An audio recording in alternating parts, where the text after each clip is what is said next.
All right, welcome everybody to the Sega 8, the ultimate race on the Sega Genesis. I am Grim Shins, and I am joined in commentary by Radioactive Man from Mars and Dagron SR. Hello. Hello, everybody. All right, and right now looks like our racers are in the paddock. They are just waiting for the signal to get going. This is an 8-game race with various goals that each player is going to have to meet before moving on to the next game. And whoever wins this race is going to win an analog Mega SG. Very cool FPGA console that plays Sega Genesis games in a HDMI output. So, a lot on the line, a lot of great racers here today. They've been practicing really hard, so let's see what they can do. That is quite a top prize. I have one of those, actually. They're worth it, for sure. Especially if you don't, have a CRT and stuff like that.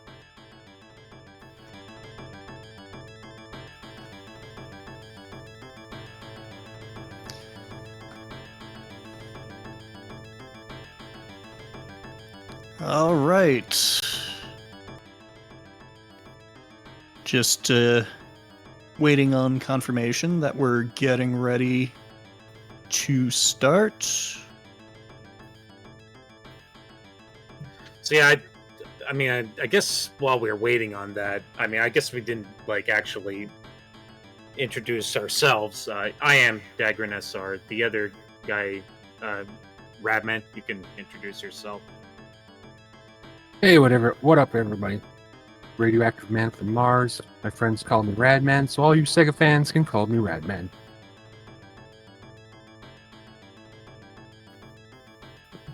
And sadly, I could not motivate myself enough to come back just yet and try to defend my crown. So you will see a new champion this time around.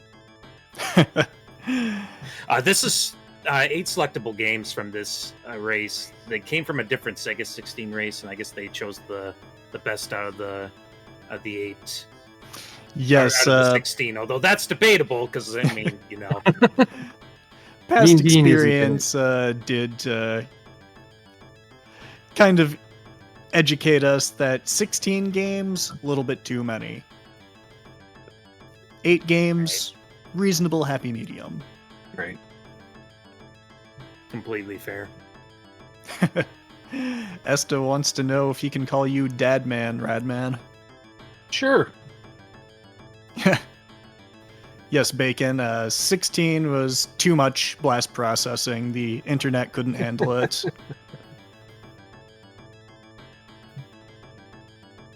It seems like it's running better with just 8, so... Yeah, this year I was a little disappointed. I didn't join either. Not that I could put up a fight, but so many racers this year, a prize, and just timing didn't work out for me. Well, and quite frankly, I didn't want to play Shadow Dancer. So here I am. I would have came back, but it was just a motivation issue. Although I believe I already have the Mega SG, so I wouldn't take the top prize anyway, even if I did win. It would just get defaulted. You don't want like a bedroom Mega SG or bathroom Mega SG? Just have one in every single room of the house. I don't have a TV in my bathroom, sorry. I don't live the life of luxury over here, okay? Can you even call that living then? Given the fact I live in basically a bachelor suite, no. Can't have that. Can't have that. I don't have that option, even if I wanted to. What say you, chat? What rooms should you have televisions in? Probably the kitchen. Kitchen would be probably the next best option. Definitely after the kitchen, living yeah. room. One of my CRTs used to be a kitchen CRT. I like watching Family Matters while I cook. Oh yeah, the bedroom. That's yeah. Of course.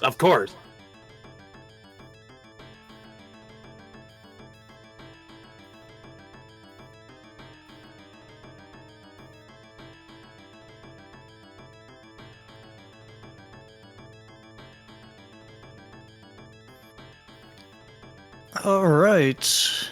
Well, I can see that on our end, it appears as everyone is ready to go on the character select screen for our first game, Golden Axe. So who are we waiting on right now? Oh, the timer. The timer's going. It's counting. All right. It's counting down. So, in 5, 4, 3, 2, 1, let's go. All right, good luck to all our contestants. Yes, good luck. A lot of new faces this year too. Yeah, a lot of new faces. Some familiar ones though. Sheen Gabriel, who you see in the top left there. That would be probably one of the favorites to potentially win this race. He was, I believe, second in the Sega 16 that featured at least half of the games on this list. However, if you look to the bottom right, there is Beetle 111, and he's a very experienced Golden Axe runner. I know this from way back in the old days, so he is going to know exactly what to do in almost every situation. You're probably going to see him get off to an early lead because of that. The goal here being to beat the entire game. This is definitely Beetle's game, already done with the first stage in the interstitial onto stage 2. Most of the technique in this game is going to rely on enemy positioning and AI manipulation. You'll see Beetle positioning Tyrus so that enemies just end up leaping to their death off the cliff. And there are a few spots you can do that. Really cool thing about the game is there are certain points where your character will not walk off the edge of the screen, but the cliff is still active, and you can knock enemies off of the cliff, which is very helpful because it puts you in a position where you can't die, but the enemies can. And you'll see a lot of that sort of action in Golden Axe. Yeah, so Beetle here is using this particular magic because it's very fast animation, clears the screen really quickly, and that was a good use of that. There are two main attacks in Golden Axe that you're going to see used a lot, and that's the downward stab in midair, and then the other one is the backstab where you see, I guess their name is Tyrus? Tyrus. Yeah, Yep. Either or. So she has like this little backstab thing where she'll like turn around and then do a little stab behind her. That's the other move that you're going to see often used. And they hit pretty hard. The enemy AI is actually pretty smart about trying to dodge the downward stab in the air. So trying to get the jump on some of these enemies are very, very important before they get the chance to dodge. I'm glad that you mentioned the enemy AI there, because it does try to avoid certain things, but it will usually try to avoid certain attacks by going underneath you. So if you're at the very bottom of the screen, the enemy has nowhere to go, and their AI sort of breaks. So good strategy is to get the enemy down at the bottom of the screen, and then you can use pretty much whatever attack you want. However, that's too slow for Beetle. He's taken care of the boss right at the top of the screen here, and already cleared out stage 3. I was going to mention the bringing him to the bottom of the screen and then stabbing him. What you beat me to it?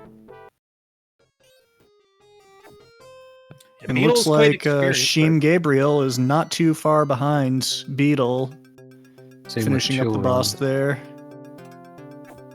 And looks like ZG just finished the boss fight as well, and Chill Runs is not too far behind.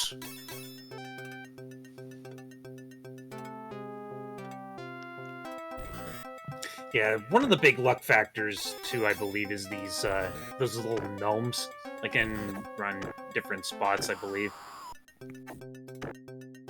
Unless there's like a manipulation that I'm not aware of. Well, Beetle seems to have a pretty good idea of where the gnomes are going to be. Took them out. This boss is, not one of the more creative ones in Golden Axe. It's just a bunch of gray recolors of mob enemies and a few skeletons. Beetle making good use of Tyrus's backstab along with magic. The magic is the primary reason that Tyrus is used in the speed runs.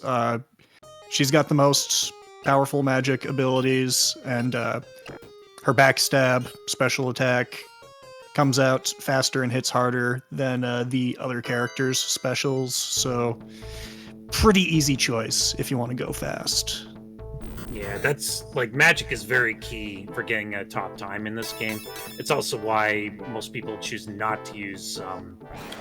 Who's the name of the dwarf? Gilius Thunderhead. Yeah, Gilius Thunderhead has the lowest amount of magic that can be held in comparison, so his magic does not do much damage. I know it's a shame, but it is what it is. Yeah, I'm a big fan of Gilius. He's got almost as long a beard as I do. I see one racer who picked Delius, and nobody picked the Barbarian. Oh yeah, Axe Battler is kind of mediocre, which is funny because he's sort of the mascot for the game. Nicely done there by Beetle Sheem. Maintaining his lead, but Sheem and ZG and Chill Runs are all pretty close behind. Very close. I mean, they still got to get through the two swordsmen here. They have a lot of health, and in most cases, the fastest strat is to try and downward stab them, I believe. But the backup would be to try and push them down the bottom right or bottom left corner, because there's a pit over there. That's what I do, because I'm not very good at this game. And there's that magic. Oh, and there is this enemy here, this boss, I guess you could call him. He can't be pushed off screen. So you can basically chain combo him, and it's a very easy fight. But it's not over yet. Yeah, it would have been the final fight if this were the arcade version, but there's another level and another boss fight after Death Adder on the Genesis, and Beetle's making his way into the last level, which I hate this level. There are so many pits. I get knocked off all the time. That ends up being advantageous from a speedrun point of view, because the enemies, not very bright, they tend to walk off the ledges to their deaths. But a lot of times player does too. Yeah. Yeah, this is where a lot of people talk about the meme of the pit. Everything goes into the pit. Everybody. Everything. Ideally, you want everybody to go into the pit. Except for you. Yes. Some masterful manipulation by Beetle there. Skeletons are annoying. Just gonna take them out, along with some of the statue guys that would have spawned. And these two large knights, I have a feeling we know where they're gonna end up. Right in the pit. And both at once, Spartan kick into the pit, and Beetle is on to the final boss, Deathbringer. Watching Sheem and Chill Runs, they're damn near mirroring each other. Yeah. And now ZG's up there too. Yeah, very, very close. They are actually keeping pace. I mean, we did expect a lead to be in Beetle's favor here with this game. And just like Beetle taking and out Deathbringer. definitely demonstrating that experience with the game. Mm-hmm. And moving on to game number 2, Kid Chameleon. There will be a 45-second delay between games to allow runners to switch games, switch cartridges, that sort of thing. But If you guys had a Looks- choice, yeah, would you, if you had a choice, would you want the game you're very experienced in to be the beginning game or the ending game? I would want it to be the ending game, personally. I would want it to be a game that I was good at and nobody else was. But building up an early lead is pretty solid. And looks like Sheem has moved on to Kid Chameleon as well. Beetle starting on stage 1. Kid Chameleon, really cool game. A lot of heavily momentum-based physics. You'll see players trying to bounce off enemies to maintain momentum. Because immediately after you have bounced on something in Kid Chameleon, your speed cap is slightly removed. So you get a little bit faster for every trampoline or enemy that you hit. And this is going to be playing up to Sinister Sewers, which is a slightly before the first real boss in the game. There are numerous ways you can play Kid Chameleon. It's got something like over 100 levels, but there are warps and stuff throughout the game. We're just gonna be getting a good taste of the game, sans any major warps. Right now, Beetle is using the Iron Knight mask to climb the wall, because Knight's well known for being able to scale walls like Spider-Man. Yep. That chainmail and helmet are known to help you climb. Oh yeah, they make you stronger. Mm-hmm. So this game's actually going to be pretty critical. I'm actually really interested in watching Beetle on this particular game, because last time I remember him struggling with this one a lot. There's a particular screen that eventually he's going to run into, and that every runner's going to run into here in this race. It's it involves this wall of death, and if he makes contact with that wall of death, it will instantly kill him. Ah yes, the murder wall. The murder wall, yes. And I think I forget what prompted him to reset, but something he decided to reset on that particular level. Hopefully it does not happen here. It won't be for a little bit, but he's actually getting this really important hack coming up here. Yes, this one is called Cyclone, and it greatly increases your vertical movement options by allowing you to spin like a top and fly around the level. This will come in handy in a lot of levels, allow whoever's wearing it to fly straight to the goal. So you definitely want to hang on to it. He's definitely taking a big risk here. Looks like he's going to make it through. That's good. Hop over the flag down to the teleporter. And there's another teleporter right here, and since he has Cyclone, he'll be able to go straight to the next teleporter. Just to interrupt quick, we have another racer, Ollie Brady, hitting me. What else are we looking on? Golden Axe. Oh yeah, looks like most of the racers I can see have moved on to Kid Chameleon, and Reeve 42 moving on to the Deathbringer fight in Golden Axe, and seems to be doing fairly well. Ooh. And we've had one reset I've seen so far in Golden Axe.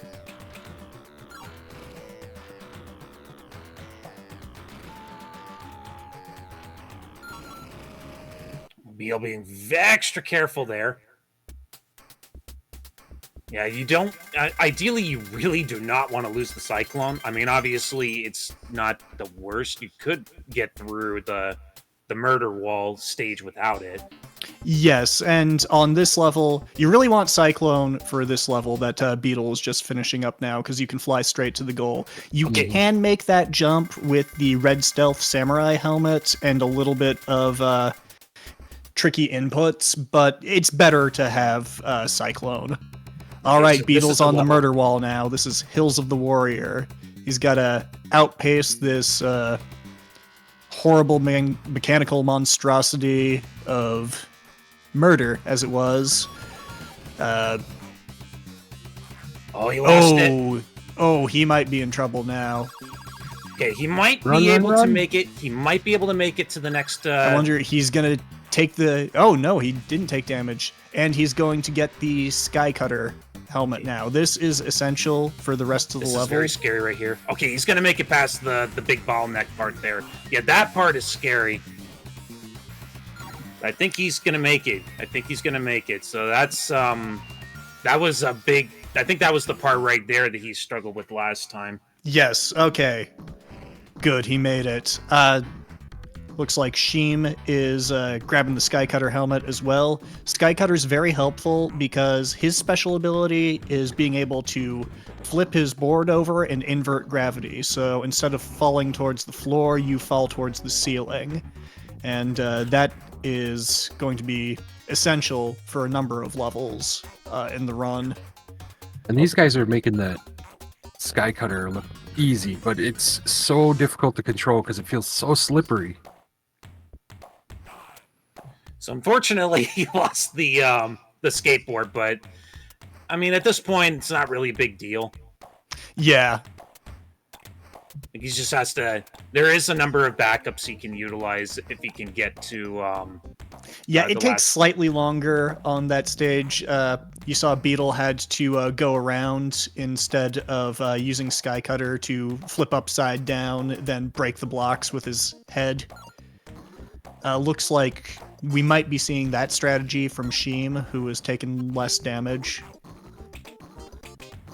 He's trying to... Yeah, Sheem's trying to keep a hold of this this skateboard here. Yes, this is the intended route that Sheem's going to be doing. Oh, no. He had decided not to go for the block breaking. I guess you go with what works, but yeah. Hey, whatever works. He's gonna make up a bit of time here on Beetle, but he has to be able to hold on to it. Beetle is on Sinister Sewers, the last level of this segment. Right now, he's in the Micromax form, which allows him to cling to walls, make a few jumps, and there we go. Beetle's finished with Kid Chameleon. Onward to the next game.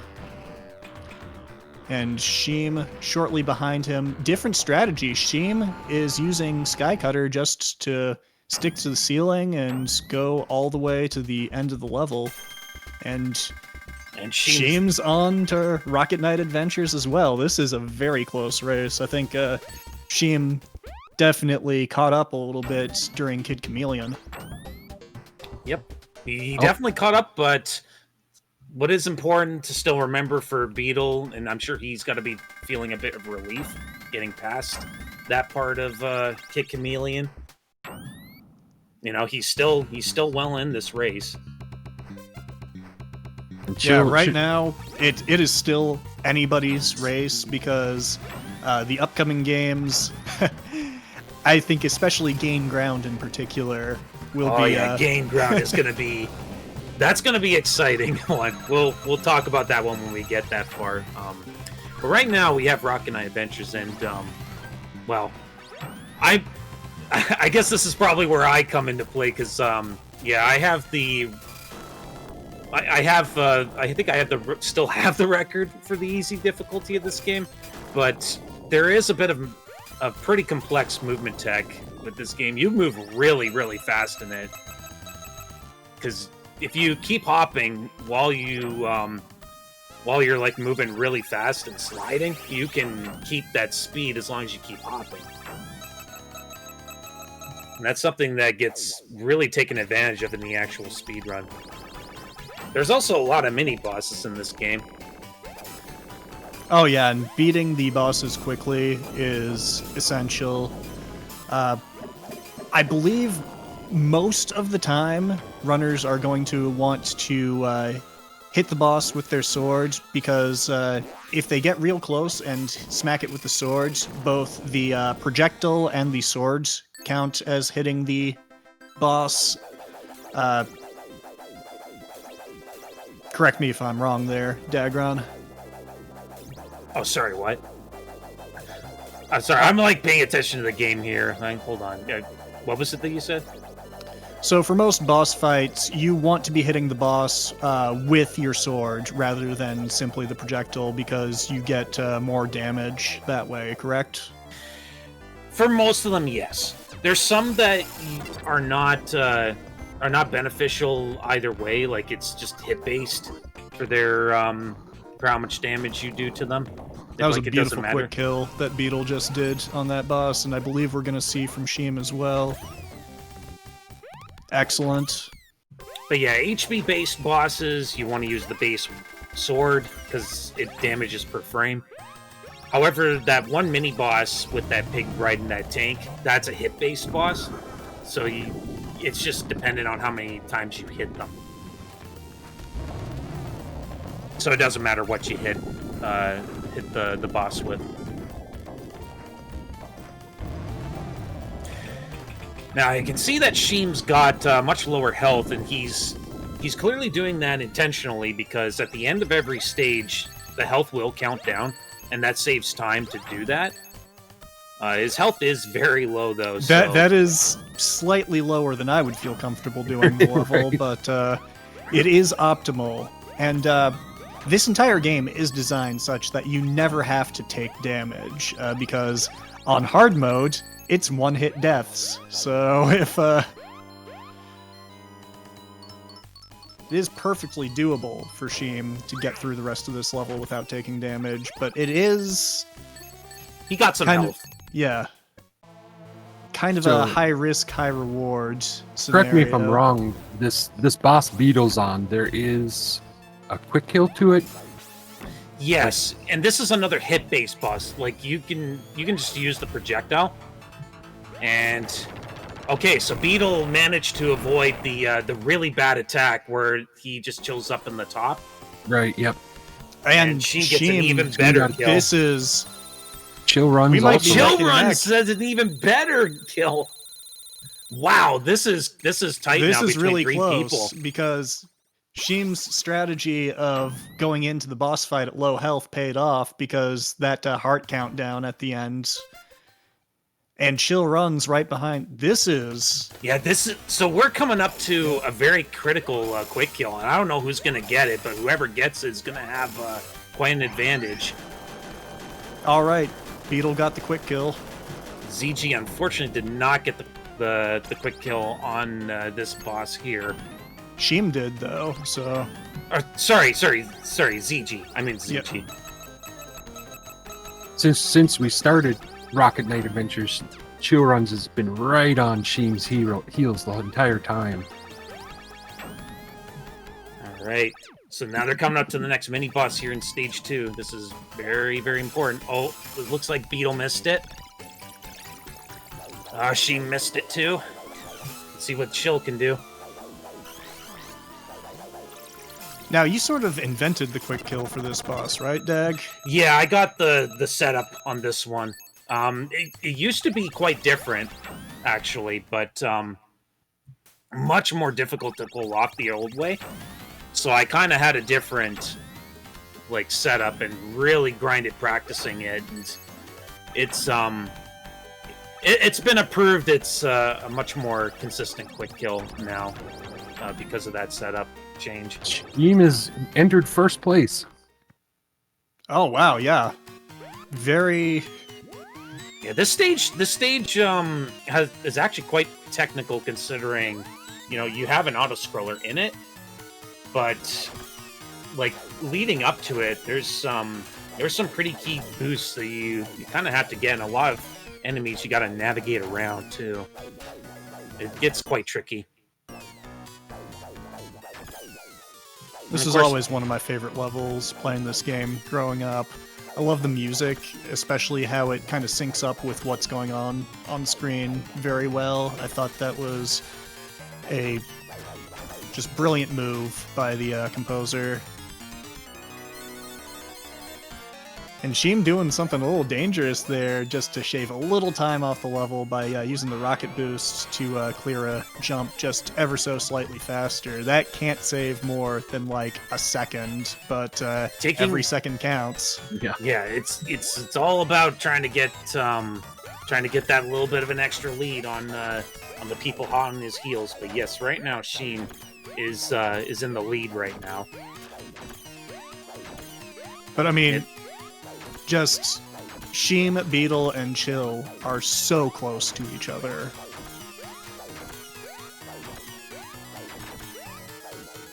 I've got to say, 24 minutes into the race, I wasn't expecting the top spots to look this crowded.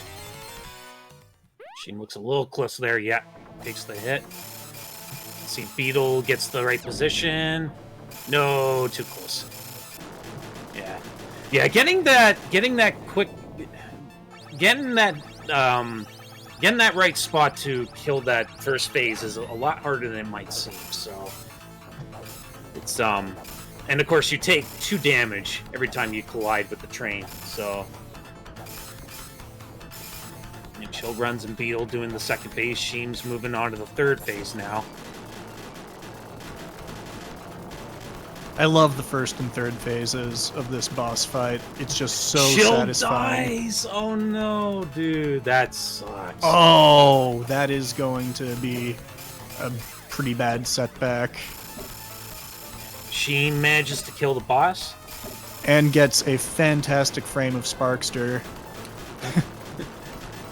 And Beetle manages to kill the train as well. And it's all about maintaining your health. Sometimes, like, with experience, you can reliably kill this fight at just the right health value. But, like, again, that all comes with experience, and it gets Sheem really taking tricky. a death during the lava section of stage 3. This one is tricky, I've found, because the game has a tendency to swallow inputs around here. I don't know if that has anything to do with the reflection. It's lag, and I can tell you straight up, I've died here so many times because of that. Beetle is not even taking that chance. He's just doing this the normal way, which probably was a smart play, because Beetle is now ahead of Sheem. Sheem is catching up. Yeah, Sheem knew he had to go for it. But Sheem's lead just evaporated due to the 2 deaths during the lava section. He's right there again, right behind him, so...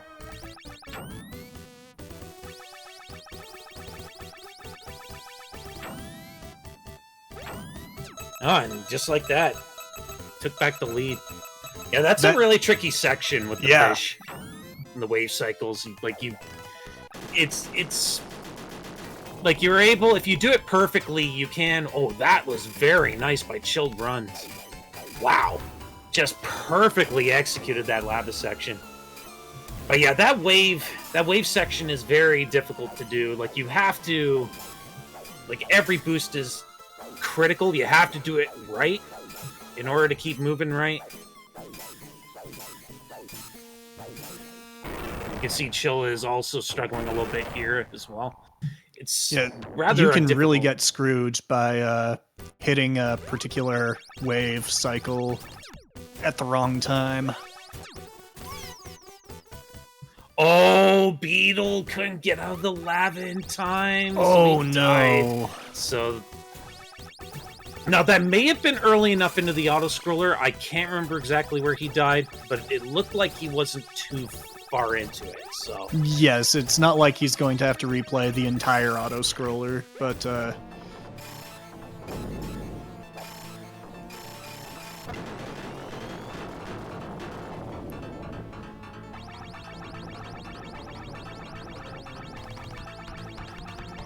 Yeah, looking on the back half of the racers, we still got a couple people on Golden Axe, a few more hitting Rocket Knight Adventures.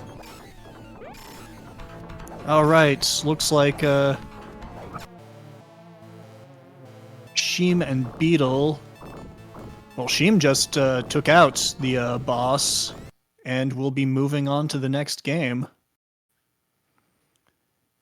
This is an interesting boss fight here. You can technically skip a cycle on it, I guess, by making sure you hit the enemy enough. But one cycle. yeah. Oh, that hurts. Yeah, so Beetle missed it, unfortunately. This is Chillrun's chance to make up ground on Beetle here.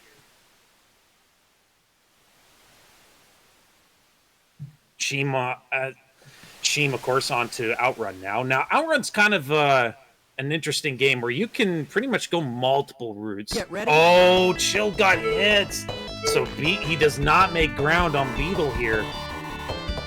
But unfortunately, that ZG, however, ZG got the one cycle. ZG got the quick and kill. Chill dies now, so he's got to do that fight again. So now now ZG has taken third. He's in the third spot now. And Theo Gotch is now. Oh, well, it just got switched. It's getting swapped everywhere. Which way? Yeah, Theo Gotch got the one cycle, so now he has overtaken Chill. Chill is of course, going to try again. And he gets it this time. Okay.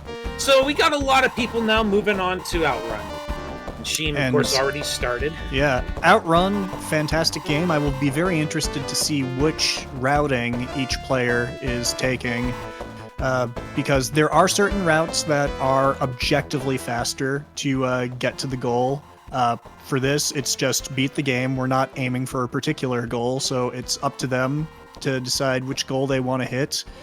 However, even more than routing, you're kind of at the mercy of traffic RNG in this game, because, oh man, the other cars, you can get some really bad spawns with them that can absolutely mess everything up. Mm-hmm. I don't believe we have any restriction on the gear gotcha trick to maintain full speed while off-road, but I'm also not sure if any of the runners are going to be using that, because it is rather tricky, rather difficult to pull off. Right now, from what I'm seeing, the runners seem to be just going for good, clean, careful driving, trying to stay on the road as much as possible and not hit any of the obstacles like the billboards or other trees or signage on the road, because you will lose a lot of time flipping. Yep. When the race game list was released, there actually was a vote by the racers on if gear gotcha was going to be allowed, and it actually was voted down. Oh, okay, so it's not allowed. No gear gotcha, no hyper. JK all saying they agreed to make the game boring. Yeah. And, going around and talking to a lot of these racers during practice, I was a little surprised on how many said they weren't looking forward to this game. This game might actually set them back in the entire race, which was a little shocking because I thought it was pretty straightforward. So, well, here's the thing. With this game, it works like an actual arcade racing game where you gotta hit checkpoints before time runs out. And if time runs out, I think that's it. That's the game. You gotta start from the very beginning. You have to start all the way over. So that could be, depending on where you run out of time, just put you from first place to 5 minutes behind. Yep. Easy. And now I expect goal B for the most part. I think that's the route that I took when I did the Sega 16 race with this game. But they may opt to do goal A, or they might do goal C. It's probably going to be one of the A, B, or C routes. Yeah, most of them were agreeing that just all lefts. I think is that A, route A? Yes, that would be all route lefts A. is route A, and that appears to be what Beetle is doing. Sheem could either do goal B or C at this point. I'm not sure which one he's going to be going for. Goal C is my personal favorite. I'd have to try that out. We do have a question in chat. How is Paul Saltine doing? Where is he at? Okay, it looks like he is doing the auto-scroller in Rocket Knight Adventures, so he is a little bit behind. Oh, 3 more racers in OutRun. Checkpoint. And then Paul Saltine's also on very low life too, so this is actually pretty dangerous for him. Yes, he's going to have to be very careful for the rest of the auto-scroller, and if he makes it through the auto-scroller, he's going to have to be careful on the boss fight. He made it through the auto-scroller. Now he's going to have to make sure he gets through at least this cycle here. He'll be able to grab some health, but... Grab those bananas. Yeah. Oh, he's being a little chancy. No, that's safe. That's a safe option. Like, that's always consistent. And he has to make it count right here. And he gets it. Got it. Cool. All right, so let's see an update on the top racers right now in Outruns. See where they're Looks at. like Sheem just finished up goal B, so good goal. Oh, yeah, he beat it. Okay, Yeah. so he's done with Outrun. He's moving on. I didn't catch it. Did he take Route A? He took Route B. B. Okay. I think Beetle's on A. Yep. Beetle is on Route A. And now we come to Gain Ground.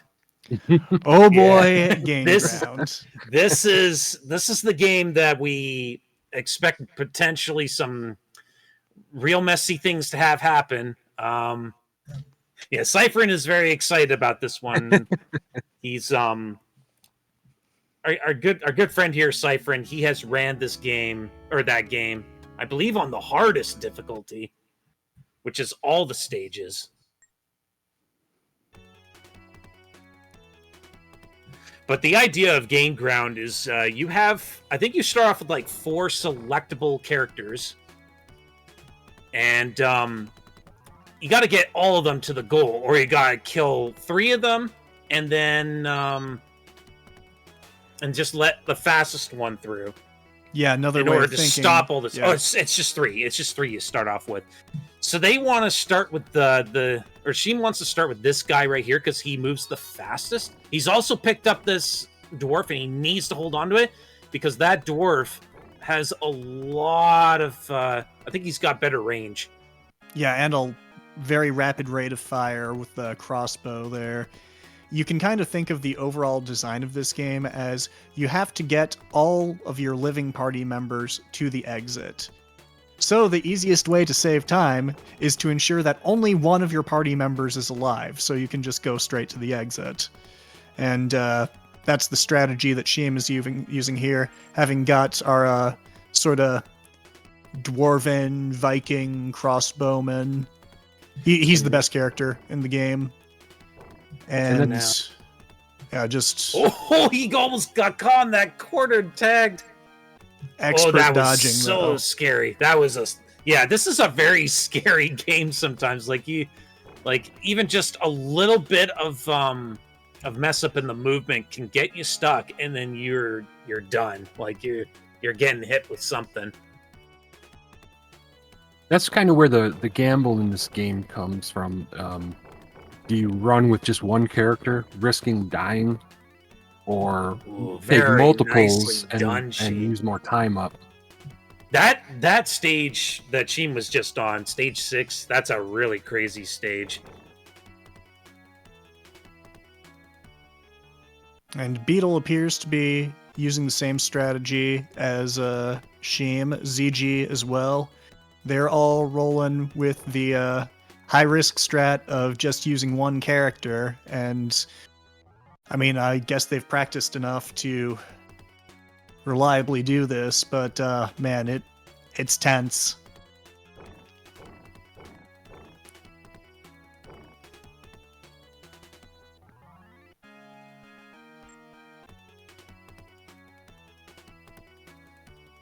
Sheem just killing it now. On to the first boss fight.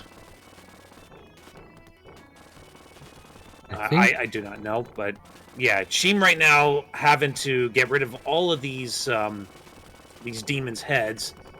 He's got to kill all 4 of them before the main boss will be fought. I think ZG has pulled up into 2nd place ahead of Beetle now.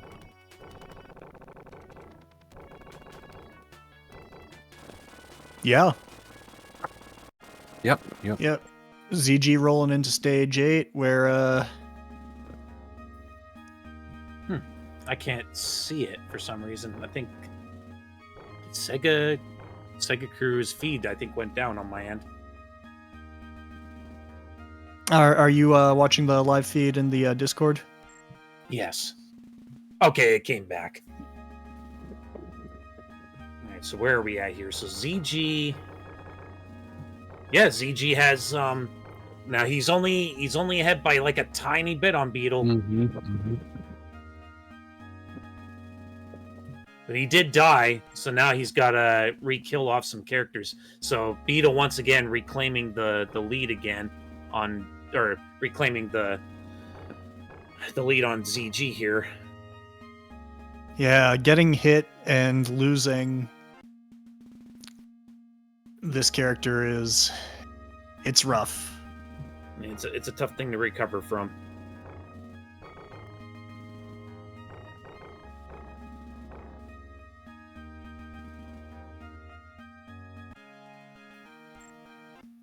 Beetle now dealing with the boss. Sheem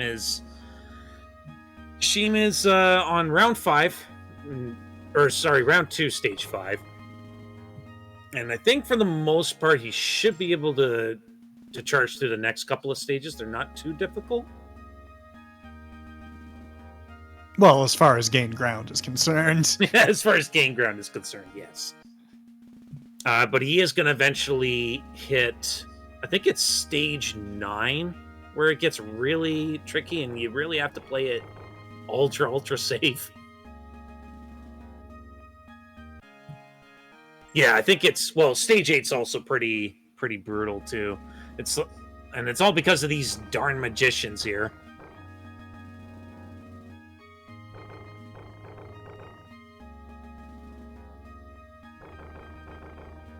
Beetle just fighting through.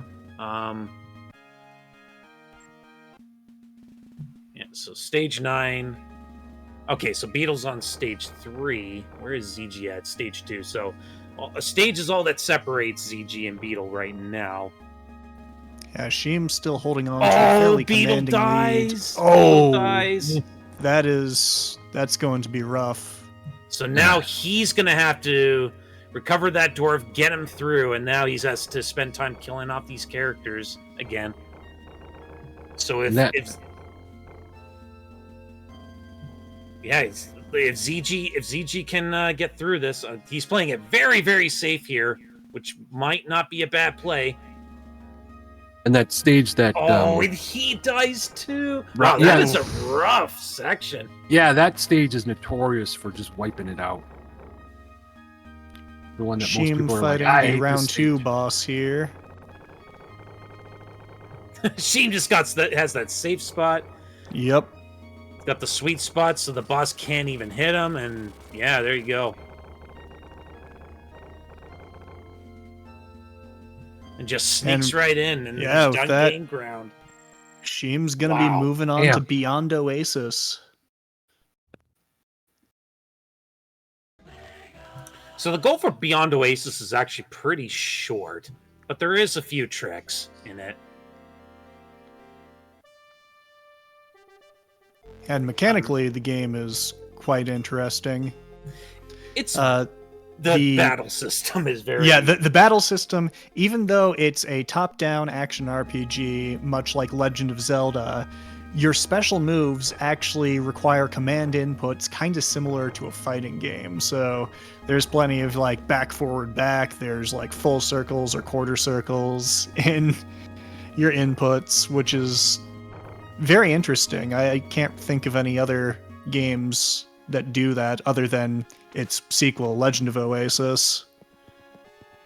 I should probably mention those interesting sort of set of inputs. I think it's only something you deal with a certain type of weapon. I think if you use a two-handed sword, it's not quite. I don't think you use, or I don't think you have the ability to do those attacks. Yes, this is the special attacks are with your default dagger weapon, which is going to be used fairly frequently, along with Ali's like very Chun-Li style rapid kicks. Yeah, disposing of that bigger enemy there at the top of the village there, it's actually quite difficult because sometimes I'll prioritize with I guess a command grab or something. I'll call it a great command grab.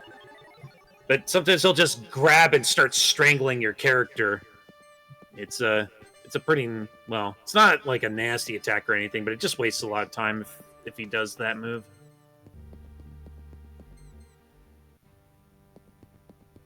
So right now, Sheem is going to the castle. He needs to get a key from the king, his dad, in order Chillrun having a much cleaner outing in Game Ground. Beetle's still trying to get to the end there, along with ZG. Wow, Chillrun's actually made up a lot of ground there. He was quite. You could say that they gained ground. A lot of ground. Oh God.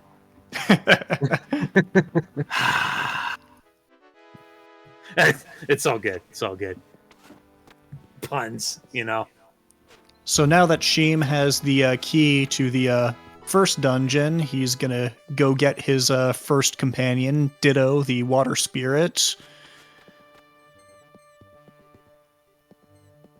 Yeah, he's on his way to the water temple. Water temple's a very, very short venture.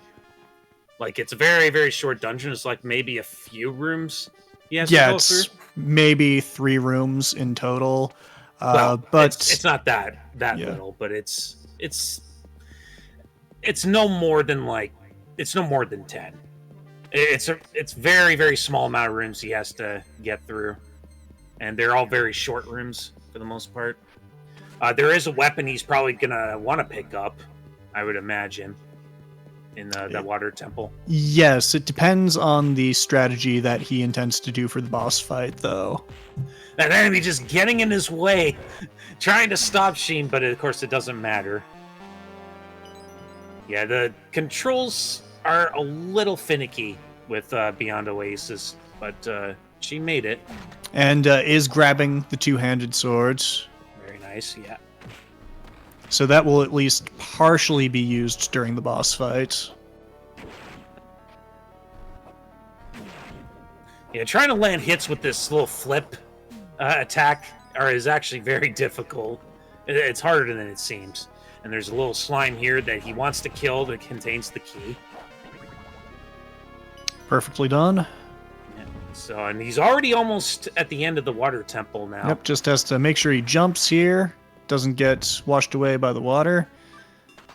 Alright, so looks like Sheem's going for the strategy. He's going to be starting with the two-hand swords, get a few hits in, and looks like he's rolling with the two-hand swords for the entire fight. I believe the fastest... Okay, there he goes. He's going with the... Yeah, the ideal thing to do with this fight is just keep doing a spin attack. It's just because it doesn't actually get you hit by the spider when it lands on solid ground. So that boss just eats all that spin damage. Alright, and now we have Ditto. Ditto, cool spirit. Her primary purpose is to heal you with her magic. She can also put out flames with her water magic, and part waterfalls, which is going to be useful for getting into the second dungeon. Yeah, that heal is especially important because Sheem was almost dead. I don't know how much that would have sent him back if he actually died there, but if there's like an actual proper save where it takes you to the last point you saved, that would have been very bad. Yeah.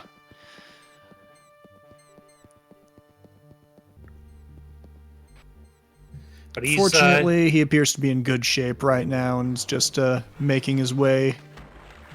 He's called upon the ferry again.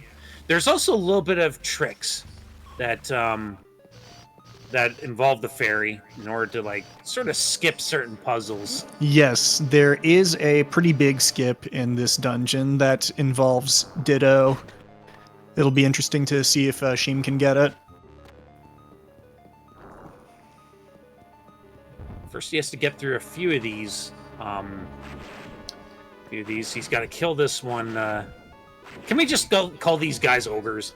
Yeah. I mean, the first one you fight looks like Dolph Lundgren. Okay, so here comes the big skip here. He's going to want to deactivate the ferry so that it lands on this switch here. And boom, And he got does it. it. So Perfect. now he's into the boss, which means once he kills this boss, he will meet Efreet, and that is the goal for this game. So Sheem's pretty much in the driver's seat now. Remember when we talked about how Beetle's... hold on, can you take over? Yes. So earlier we were talking about how, whether you would want a game that you're really, really good at to take place early in the race or later in the race. So we saw Beetle's strongest game was the first game that was played, Golden Axe, and he's done very well with the other games so far, but Sheem's really opened up on these other games, moving on to Mega Man the Wily Wars here, and just being able to pull ahead like that, and the final game being played, Shadow Dancer, that is one of Sheem's strongest games. It could arguably be his strongest game, so the order in which everything's played matters as well. For the goal for Mega Man the Wily Wars here is going to be Mega Man 3, defeat the Robot Masters. Most of the runners, I'm assuming, are going to start just as Sheem has with Top Man, because Top Man is fairly simple to take out with your default weapon, the Mega Buster, and the weapon that he drops is going to be very strong against other enemies in the game. Mega Man 3, notable for introducing the slide, which is going to be essentially the fastest form of movement in most sections. It's going to be choosing to intelligently balance out your slides and regular platforming. And now, Sheem just used a pause cancel to eliminate knockback. Normally, when you get hit by enemies in this game, you'll be knocked back Castlevania style, but if you bring up the menu by pausing and unpausing, that cancels the knockback, so lets you basically phase through enemies without getting knocked backward. Okay, so I'm back now. I just had like a sudden phone call happen there, so sorry about that. Oh, that's why they've got more than one commentator. And wow, an anonymous gifter is gifting 5 Tier 1 subs to the community. Thank you so much.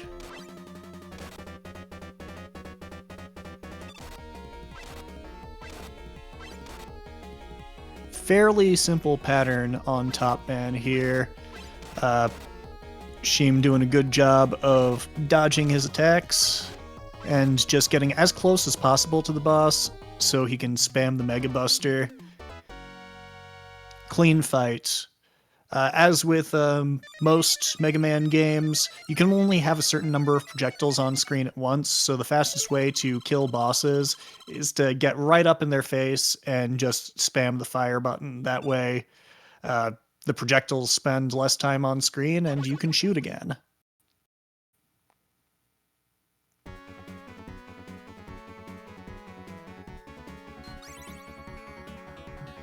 So he's acquired top spin. We're seeing some more runners now jumping into Mega Man now. Chill, of course, having already started on the top end stage. Narblast has entered the Wily Wars along with Beetle.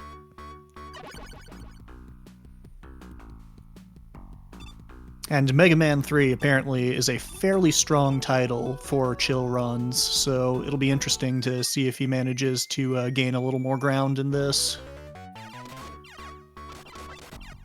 Of course, being a Mega Man game, a fairly popular series overall in the speedrunning community, we're bound to have at least a few experienced runners at this one.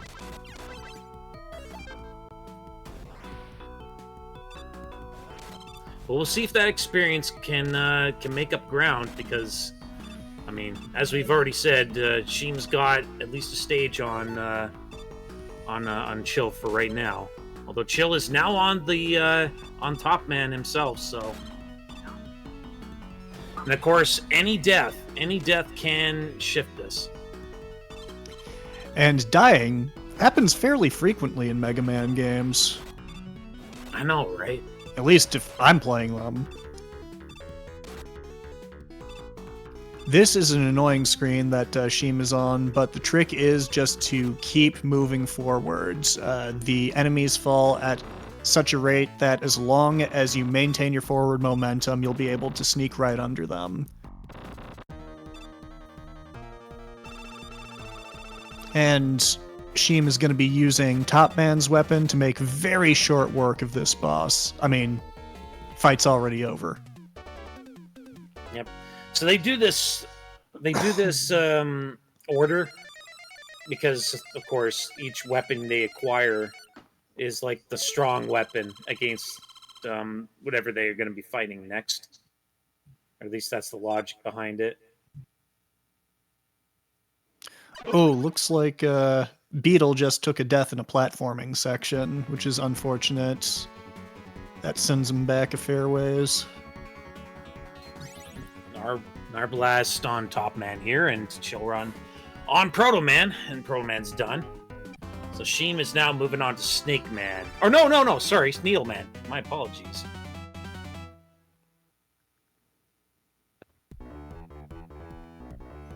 I forget the exact part where you need it, but it is very important to unlock the various rush abilities, the rush jet, rush coil, those sorts of things, because there are certain levels where it is impossible to progress without them.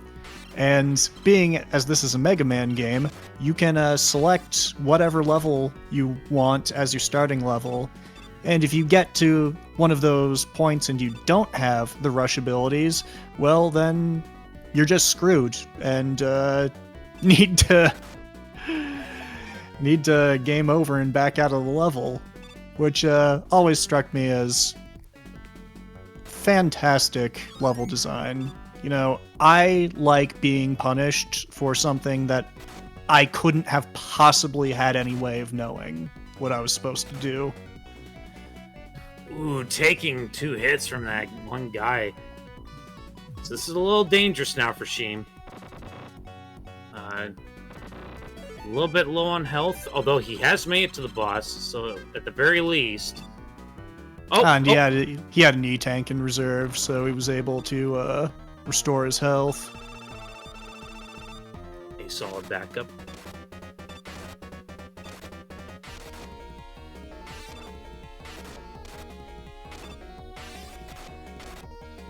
So yeah, I don't know if the Ninja Star is Needleman's primary weakness, but it is a good enough weapon to kill him real quickly. And like you mentioned about the Rush abilities, choosing this stage might be giving us access to a different Rush ability. I guess we're going to find out shortly on Sheen Gabriel's screen. Yep. And I think the primary reason for using Shadow Man's attack there is being that you can aim it in any direction. And it probably causes less lag. Yeah. Needle Cannon and Rush Jet. Yep, another Rush ability. But I guess Shadow Man's ability is a slightly less broken version of Metal Blade from Mega Man 2, which of course is everybody's favorite weapon in that game. Yeah, Mega Man 2's Metal Blade is very, very strong. Have I mentioned that Mega Man 2 is my favorite in the series? Has nothing to do with that. I didn't actually know that. Although it's a pretty common favorite for this franchise, so it makes sense. I do like 3. I do like 3 a lot, but yeah, those gosh, what? So after you beat the Robot Masters, what's that part that comes after? What is that enemy called again? I have The no dog idea. robots? Yeah. The ones that like start taking the Mega Man 2 abilities. I'm not the biggest fan of that part of Mega Man 3. Wily stages are good though. I do approve. The dock dock robots. Thank you. Thank you. See, this is Thought it why started it's with a good D. to have chat participation, because much as we try, we do not know everything about these games.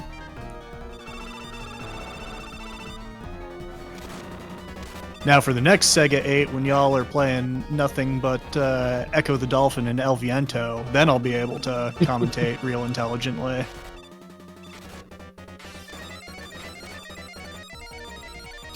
Ooh, a little bit scary there on Sheem's screen, but he killed Magnet Man. Yeah, that's... Wait, I thought the next Sega 8 was going to be 8 Elf runs. No, that's the next Master 8. Master 8. It's going to be 8 different categories for Alf. You heard it here first. I'm sure one of these times we're probably going to get a Sega 8 that involves Bloodlines because, of course, you know, no diggity. One big fan of that game. I think we got a lot of Bloodlines fans in SegaCrew.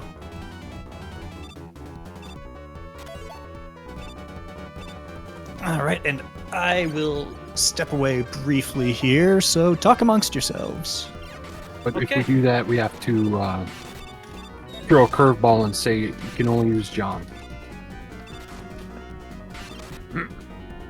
So Sheem here, he's using the Rush Jet, and for some reason taking damage with Rush Jet causes a bit of a boost, whatever direction you're going. So it's especially broken for some reason in this game.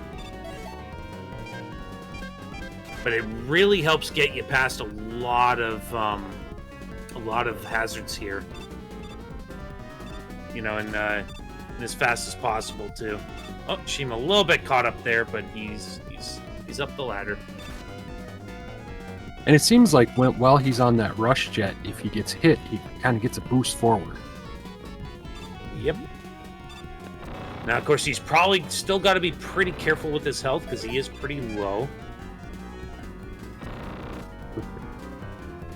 He's grabbing some more extra health there. And he wants to get as high up as possible, wasting as minimal time as he can. And one more use of the Rush Jet, and he's just constantly jumping. This is to avoid anything potentially getting in his way while he's in Rush Jet. Oh, actually, no. So the more you jump with Rush Jet, the longer the Rush Jet goes. Like, it takes longer for it to deplete itself. Yep, The it only longer uses you up stand on energy. Yep. Yeah.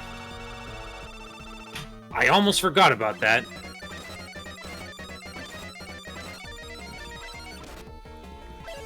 Yeah, so Snake Man... Snake Man's kind of just going back and forth. Fires whatever All right, direction you're and on. just a little over an hour into the race, Sheem has taken out another one of the Robot Masters. Mm-hmm. Now Chill is Chill's still a ways off from the boss, but yeah, he's still hot on Sheem's heels. A death can put this back in potential here, though, for Chill to come in and steal this race.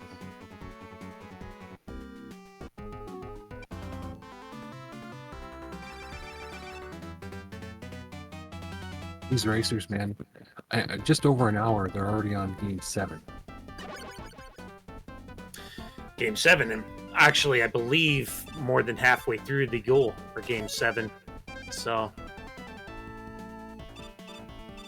I know a majority of them were shooting for sub an hour 30, and even a few minutes under that. I'm anticipating just how low they're going to drop that in the race setting. very nice little Yeah, boost that's there. sub 30 is sub 130 is very much on the table for our top runners right now. Chill actually going pretty risky by trying to get as much boosting as he can in while trying to preserve that rush jet. Really, really nice. He probably made up a little bit of time there on Sheep. Yeah, which is what you have to do when you're about half a stage behind. And made short work of the boss on Snake Man's stage.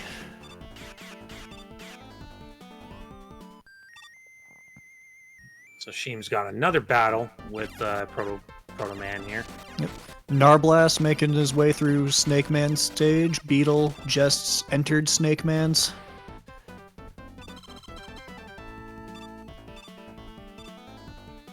Yeah, it's kept fairly close. Like, the race is, like, it's still, like, Sheem still has a bit of a lead here, but he, it's not a safe lead.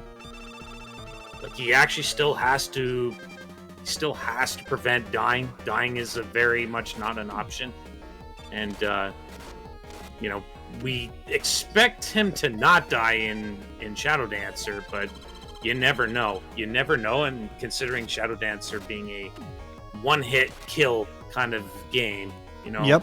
one little mistake can still cause a death there. So Sheem made some smart use of an E-Tank during Hard Man.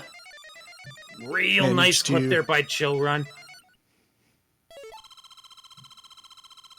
Don't know if Sheem actually got that or not as well, but Chill probably may have made up more time there.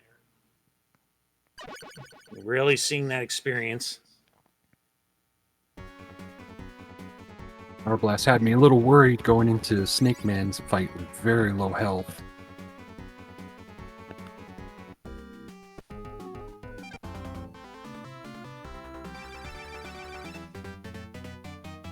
Yeah, it is a little bit scary.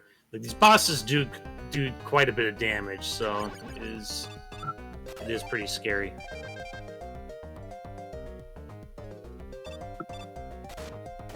The great thing about today's race is there isn't any one runner that's got an enormous lead that, even if they have a mess up, that they still maintain that lead. It's been close the entire race. This is fantastic.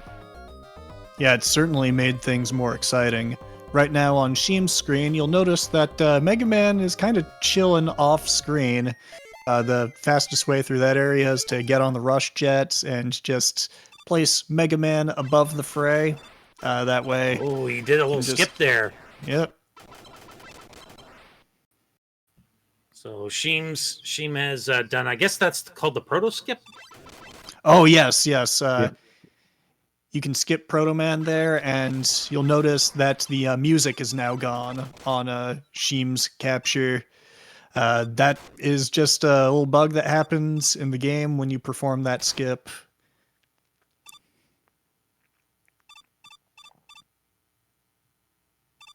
And I believe it's when Sheem was up and out of the screen up top and then transferred to the next screen, you have to do the 2 pause buffers to be able to do that skip. If I'm remembering correctly. Yeah, that sounds right. Skipping the E-Tank. A little scary screen there, but he got through it.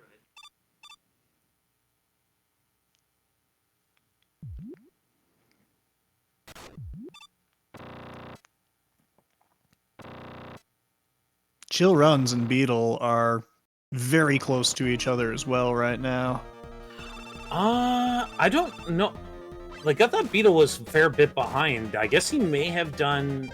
I think he's doing Gemini Man before Hard Man? Oh, So it might be... interesting. That... So he's making a routing change. That's... Oh, Sheem dies on Gemini Man. Yeah, Beetle has a different route. Okay.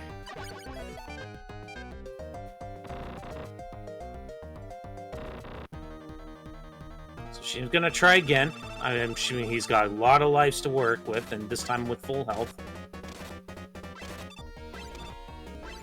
JKL, Oh yeah, this time should have it. Yeah, there it is.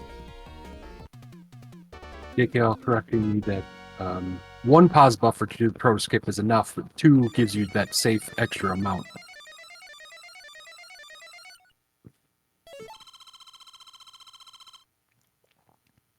Yeah, first try over on Sheem's screen.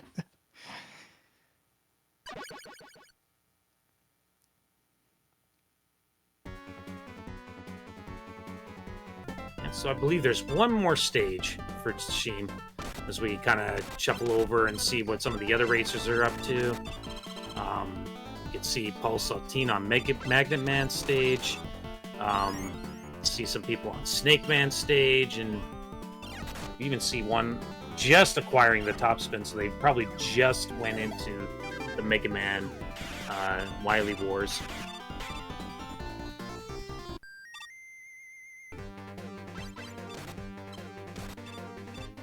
Alright, so Sparkman stage is pretty scary. I believe when I did this game for the Sega 16 race, I died on this level. Yeah, right here where Sheen's at.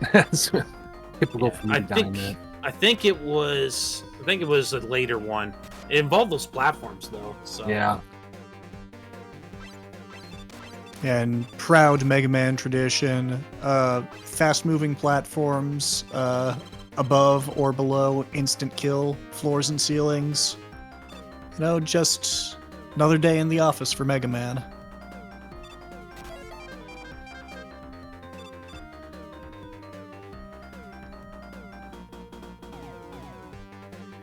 that would And look- be Sparkster, not Sparksman, or not Sparkman.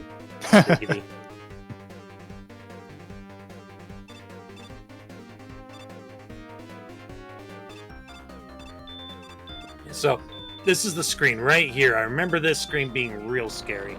And he gets through it, no problem. Wow.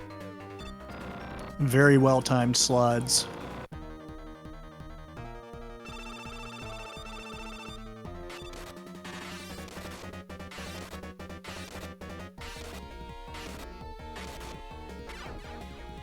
And very quick kill on the boss with Shadow Man's weapon there, and Sheem's moving on to the final game, Shadow Dancer. Yeah. Ooh, Children's chill. dying. So yeah, Sheem is fairly experienced with Shadow Dancer. But there are a number of tricks, and also, as we said before, one hit does kill you in Shadow Dancer. It's not. I guess you could say it is more typical that a Shinobi game is like that. But some of the more popular ones are not like that.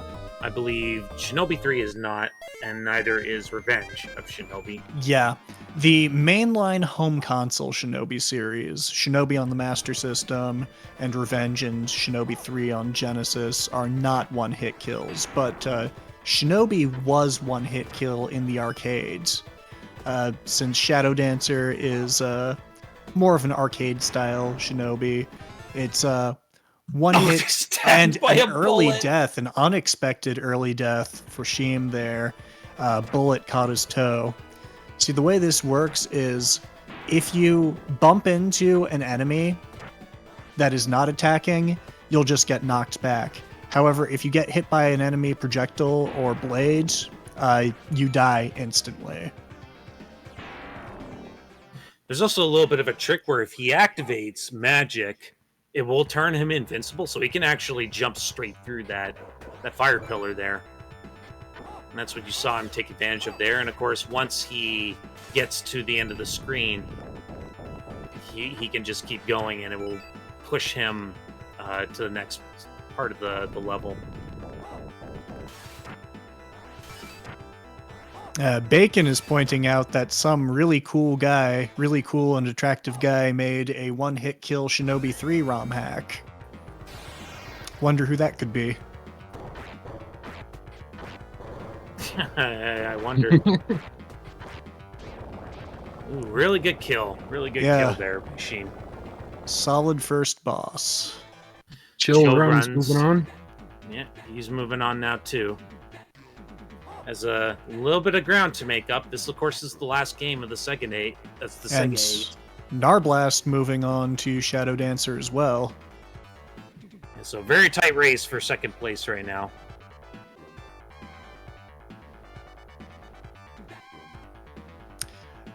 Fortunately, Shadow Dancer has these nice little breaks for the runner, the bonus stages.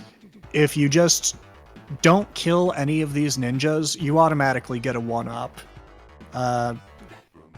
If you kill all of them, you get, is it a 2-up or a 3-up? I think it's a 3-up. And if you hit any of the ninjas but don't kill all of them, then you just don't get anything. So from a speedrun point of view, it's best just to put the controller down and enjoy a well-earned bit of relaxation. Ooh, Sheen goes To down. death. Got stabbed in the foot. Yeah, so a little bit, like we said, even with experienced runners, dying is there's a decent chance of dying in Shadow Dancer. They are not lenient. They're not lenient. Any hit will kill you, and I mean these are the earlier levels where it's at least a little bit easier to avoid taking a hit. There are some really nasty stages that come up a bit later. You have to beat the whole game. This is the goal for Shadow Dancer. And just to put things in perspective, how difficult this game is, Sheem Gabriel is one of the top runners of Shadow Dancer. So if someone like him can struggle on some of these stages, I mean, that just goes to show it's a difficult game.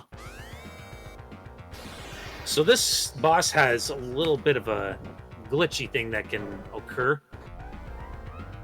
Oh, okay, Sheem did not get it, but what he was trying to do is he was trying to catch, I guess, the boss during a hit, and then activate magic. Yes, if you can activate magic while a shuriken is overlapping the boss's face there, it'll basically apply damage multiple times per frame and kill the boss instantly. The timing of it is very tricky, though.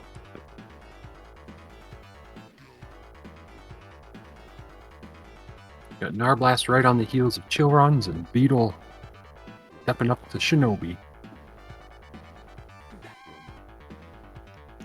ZG moving on to Shinobi as well. Oh, yep. Awesome. But yeah, the goal of each of these levels is they need to try and save some hostages, and they gotta rescue all of them before they can move on to the next area. Probably forgot to mention that a bit earlier, but St. Joe entering Shinobi.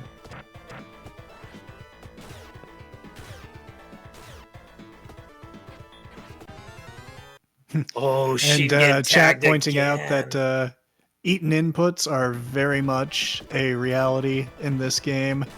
It can make things more than a little bit frustrating if the game just decides, you know what, you didn't press the jump button.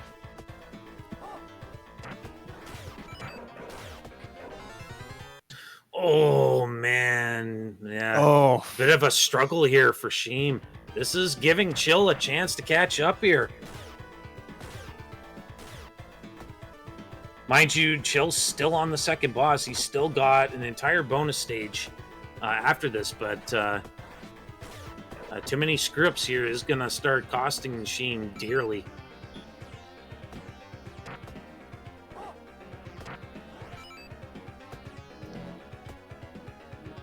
But he's made it through. He's onto the elevator.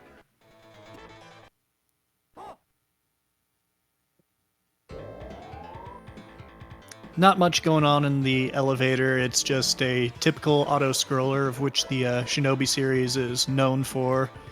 Just gotta take out enemies as they fall down, and keep everybody happy with the doggo dancing. If you don't do the doggo dance, you're disqualified. Yeah, the run's invalid if you don't do doggo dance. So I hope all our racers have been made aware of that.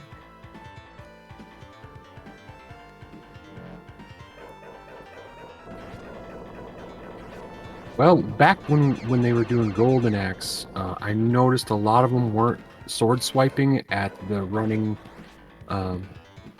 civilians, and that also is an automatic invalid run. But it's a race. I'll let that one slide.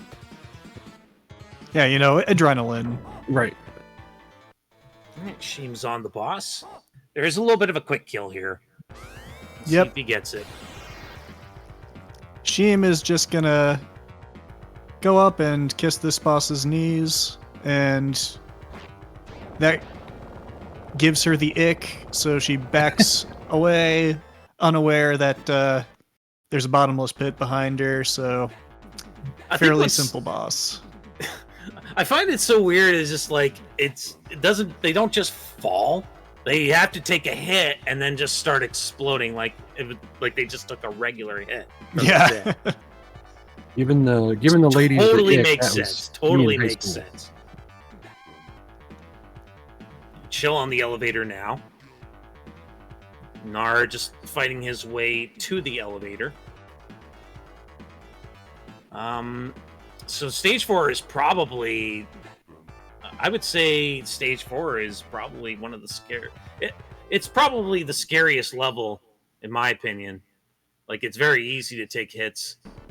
Yes. And there's a section where it's really, really dark, so you can't really see where the it's hard to see where the enemies are coming from. Stage 4 is in fact the reason that I am commentating this race and not participating in this race. As soon as I saw that I would need to play this level, I said, no, I'm good. But just bowling his way right through it. Yeah. So here's the dark speed section ahead. right here. So there is places that are light.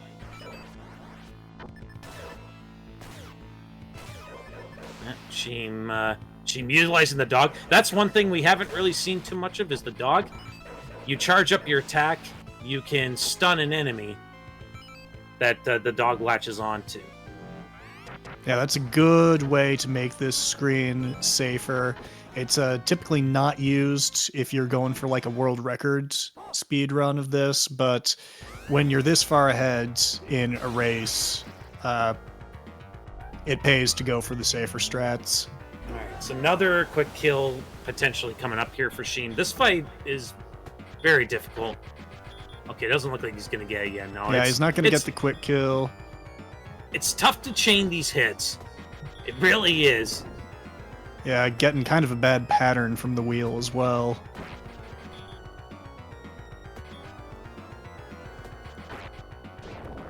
But he takes him out. All right, it'll be interesting to see what kind of wheel RNG Chill Runs gets, because that could help pick up some of the pace. Not all of it, but...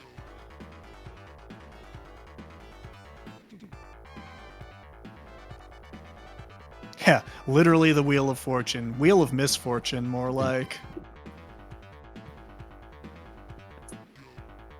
Yeah, the wheel is a big, big run killer. Oh! Chill Run's taking a death in the dark room.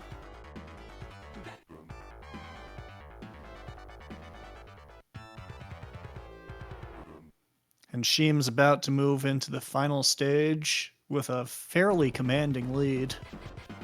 Yeah, and this is the last level of Shadow Dancer, so... I mean, for the most part, it looks like he might have this in the bag, but the last boss of the game, if he does die on that boss, it sends him right back to the beginning of the fight, and it's a long one. It's a long fight. Yeah, and echoing what Grim said earlier, the boss of this game is the reason I didn't have any interest in this. In Sega 16, I think I spent a couple of hours on that damn guy. And looks like the wheel is not being any nicer for chill runs either. Oh, taking a death over on Sheem's screen.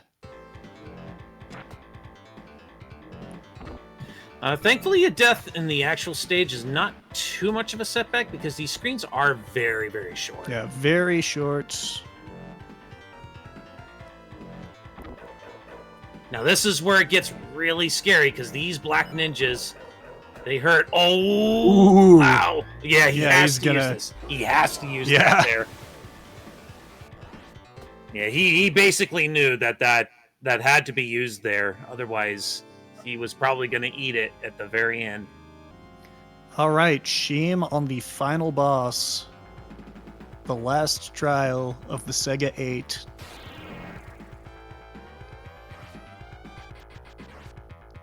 So yeah, you can just push these enemies off screen, or just let them roll off screen and despawn that way. Right now, Sheem is pretty much at the mercy of RNG in terms of boss cycles. Narblast just finishing up the wheel. He didn't get the quick kill, but he got a good pattern with it. Able to defeat it fairly quickly.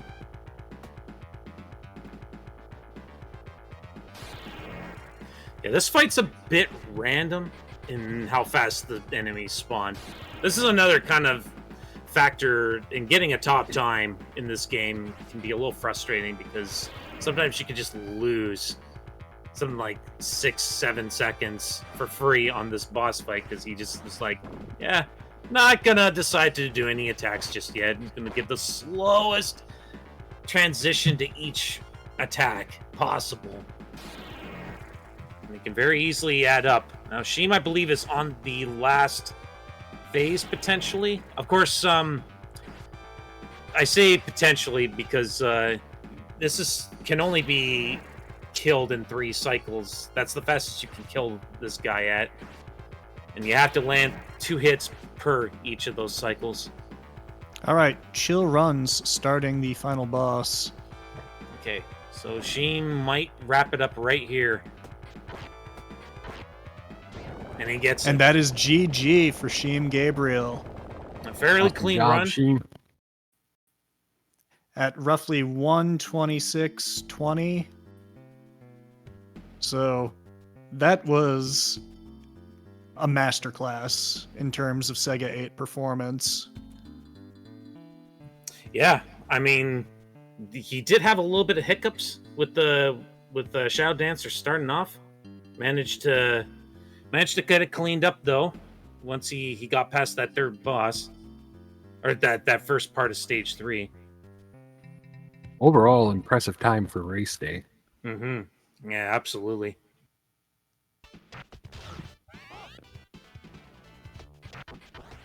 I was impressed by really how little the top runners were separated by. Mm-hmm. Yeah, like pretty much most of the racers are on Shadow Dancer now, I believe.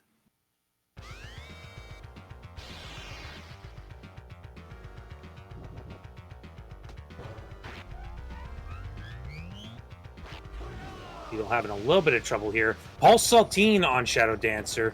He's probably the most experienced at this game out of all the racers that remain. So do expect a very clean performance from Paul Saltine. He might even make up and sneak a few spots up the rankings there.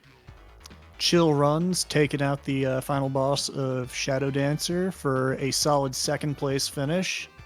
And Nice, Narblast is looking like he ought to be close behind, depending on how well he can do.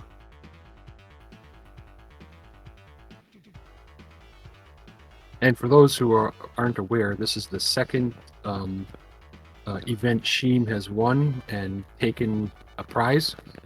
He won the Sega Jeopardy, 3 months ago, was it? Yes, he did. So The Sega Jeopardy. not only does he know a lot about Sega games, he's really good at a lot of Sega games. Mm-hmm. And that was a physical Genesis cartridge of Ghostbusters Winston Patch.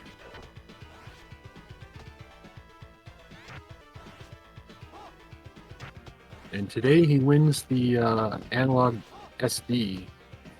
Yeah, the Mega SG. There you go. That's That's going to be a huge upgrade. And you know what? I see Sheem over in general chat. Why don't we pull him into the live event? And just wanted to quickly say, Chill has finished the race. GG to Narblast. He just got the last hit. And now Narblast also. Yep. GG's right behind him. Hey, Sheem. GG. Yo. Sheem, congrats. Thanks. Took another prize home. Yeah. Oh my god, I had a so bad time on Shadow Dancer. Like, I was having some deaths that I never had in my entire life, you know.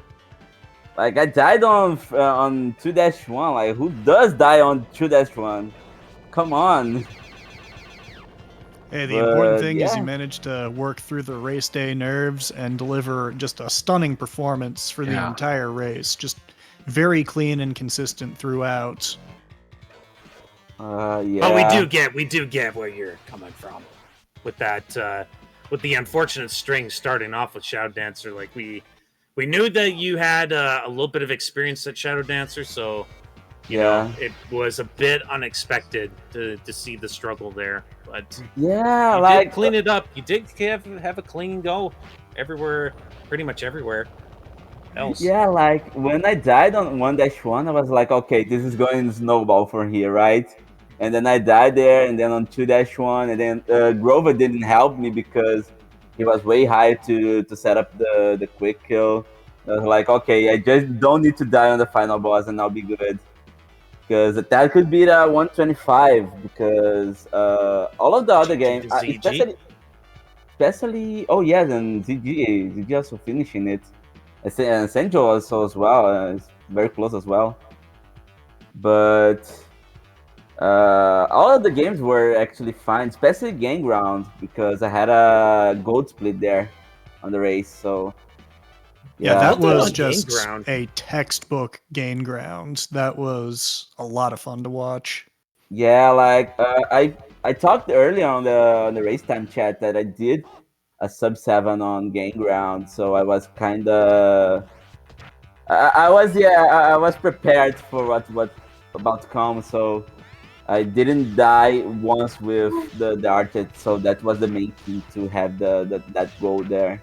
And I think and I'm pretty sure that was the main reason why I got the 126, because all of the other games I had a death for a little bit of mistakes here and there. But yeah, I'm very proud of what I did on Game Ground. Well and done. also, you got the door skip on Efreet's dungeon in Beyond Oasis using Ditto to tag the switch there.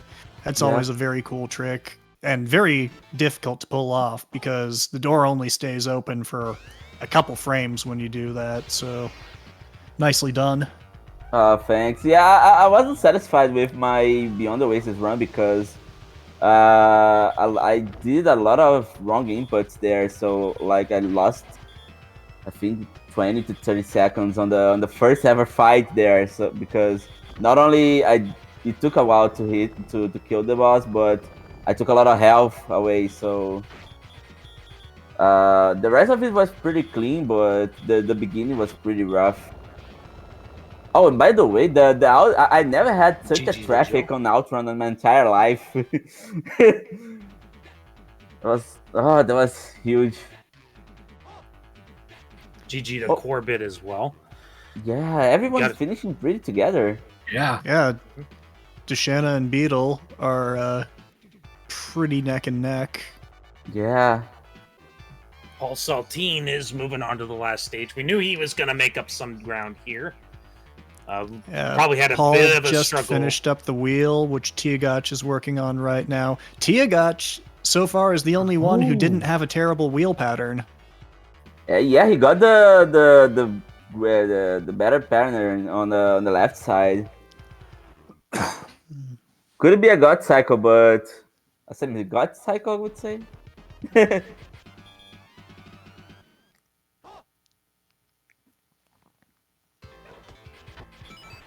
This is a little scary pattern here for Dishana. A little bit of fast. You don't want these enemies spawning too early. Oh, Beetle's in trouble. Oh, yeah, that's... Oh, he might recover. Oh, he might recover. Get away. Nice. Okay, he got the 2 hits. He got the 2 hits there. That was really scary. You don't want the enemies to split up once it starts spawning 2 of them at the same time. Because then you potentially may not be ready in time. Oh, this is a really dangerous pattern. Oh, man. Oh, my God. Oh, no. Oh, my God. That is brutal. Beetle doesn't even want to try. Yeah. Gets the magic out of the way to try and clinch this out. Because he's still going to have to wait for the fire. Got a hit. Okay, there you go. Okay, Beetle made it through. Very unfortunate. GG to Beetle. Yeah, very, very unfortunate pattern there. Like, this enemy spawning too soon. And, unfortunately, just couldn't quite get away from some of those enemies.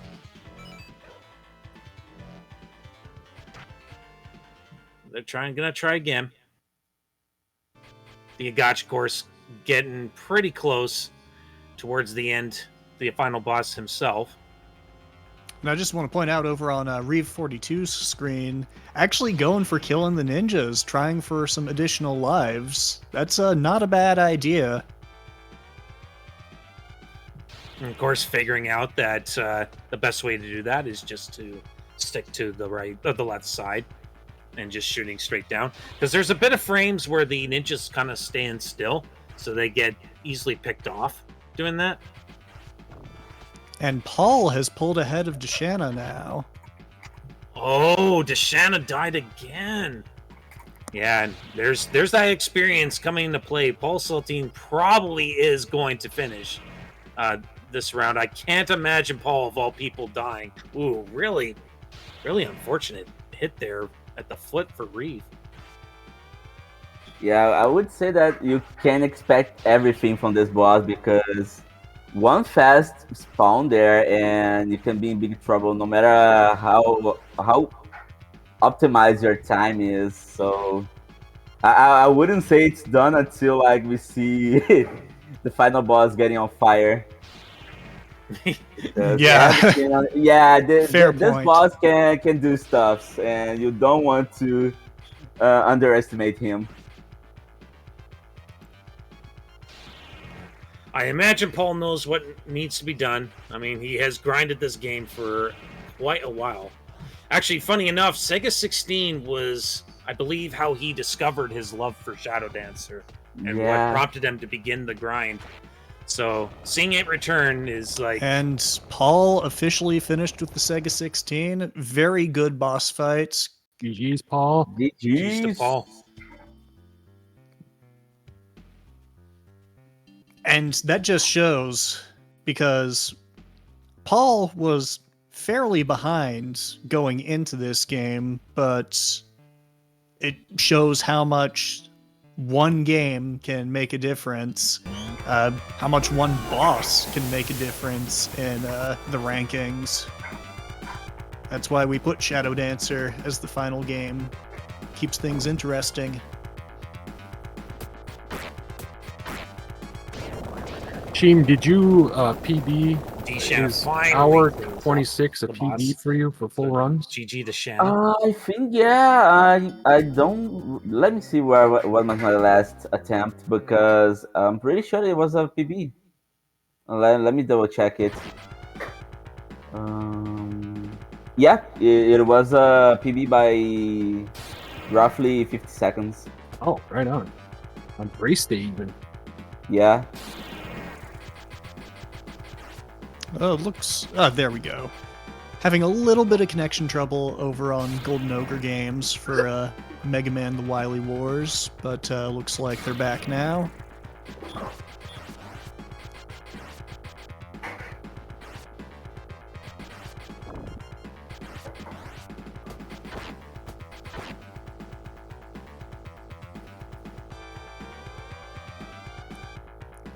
Tiagat should be coming up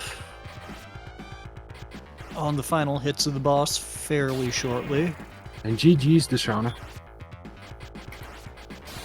Yeah, we did call the GG for Shauna. Let's see. So Tiagat has got a good spawn here, so he should be able to clean up this one too. On here. Narblast, Yo, word on Nar. the street is you want to complain about some stuff. No, I mean, so I hit my personal goal. My personal goal was 90 minutes. So I'm happy with that. Fantastic.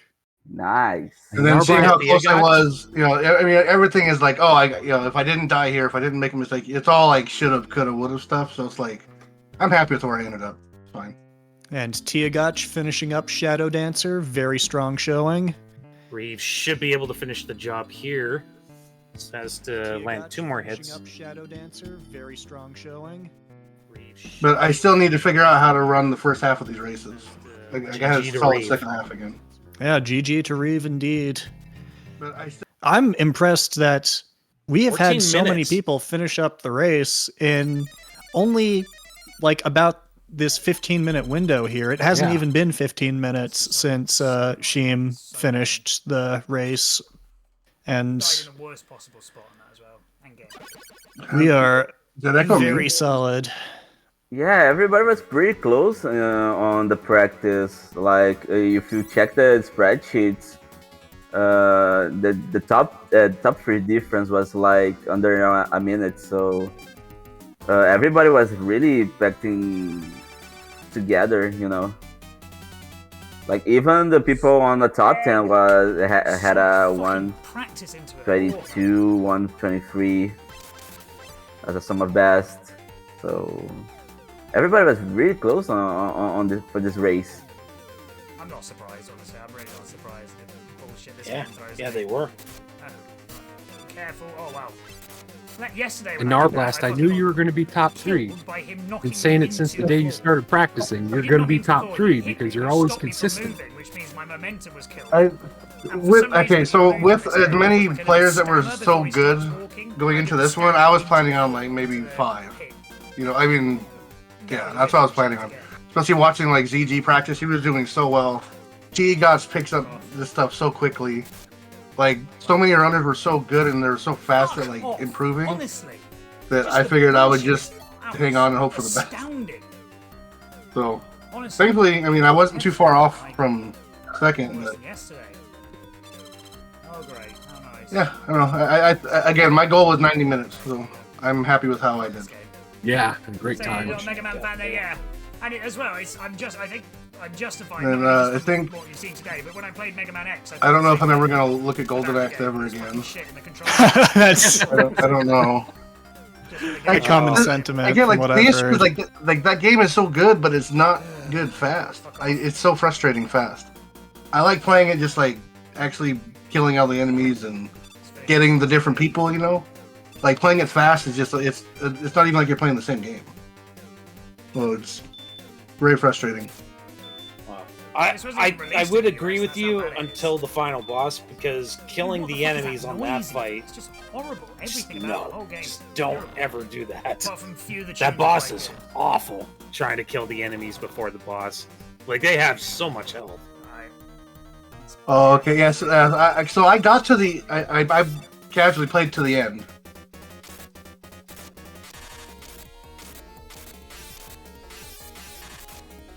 Can go every single angle apart from down, apparently. Fuck off. Oh, great. Whoopee. Get the fuck out of my computer. Never, ever playing that game. I'm going to delete this scroll afterwards. Fucking joke. Fucking joke. Two undead enemies are left. Oh yeah, Like- Deathbringer in Golden Axe. Yeah. See, I've always felt that the real final boss of Golden Axe were those two skeletons, because they've got more health than the final Double. boss. He has double health than the actual boss.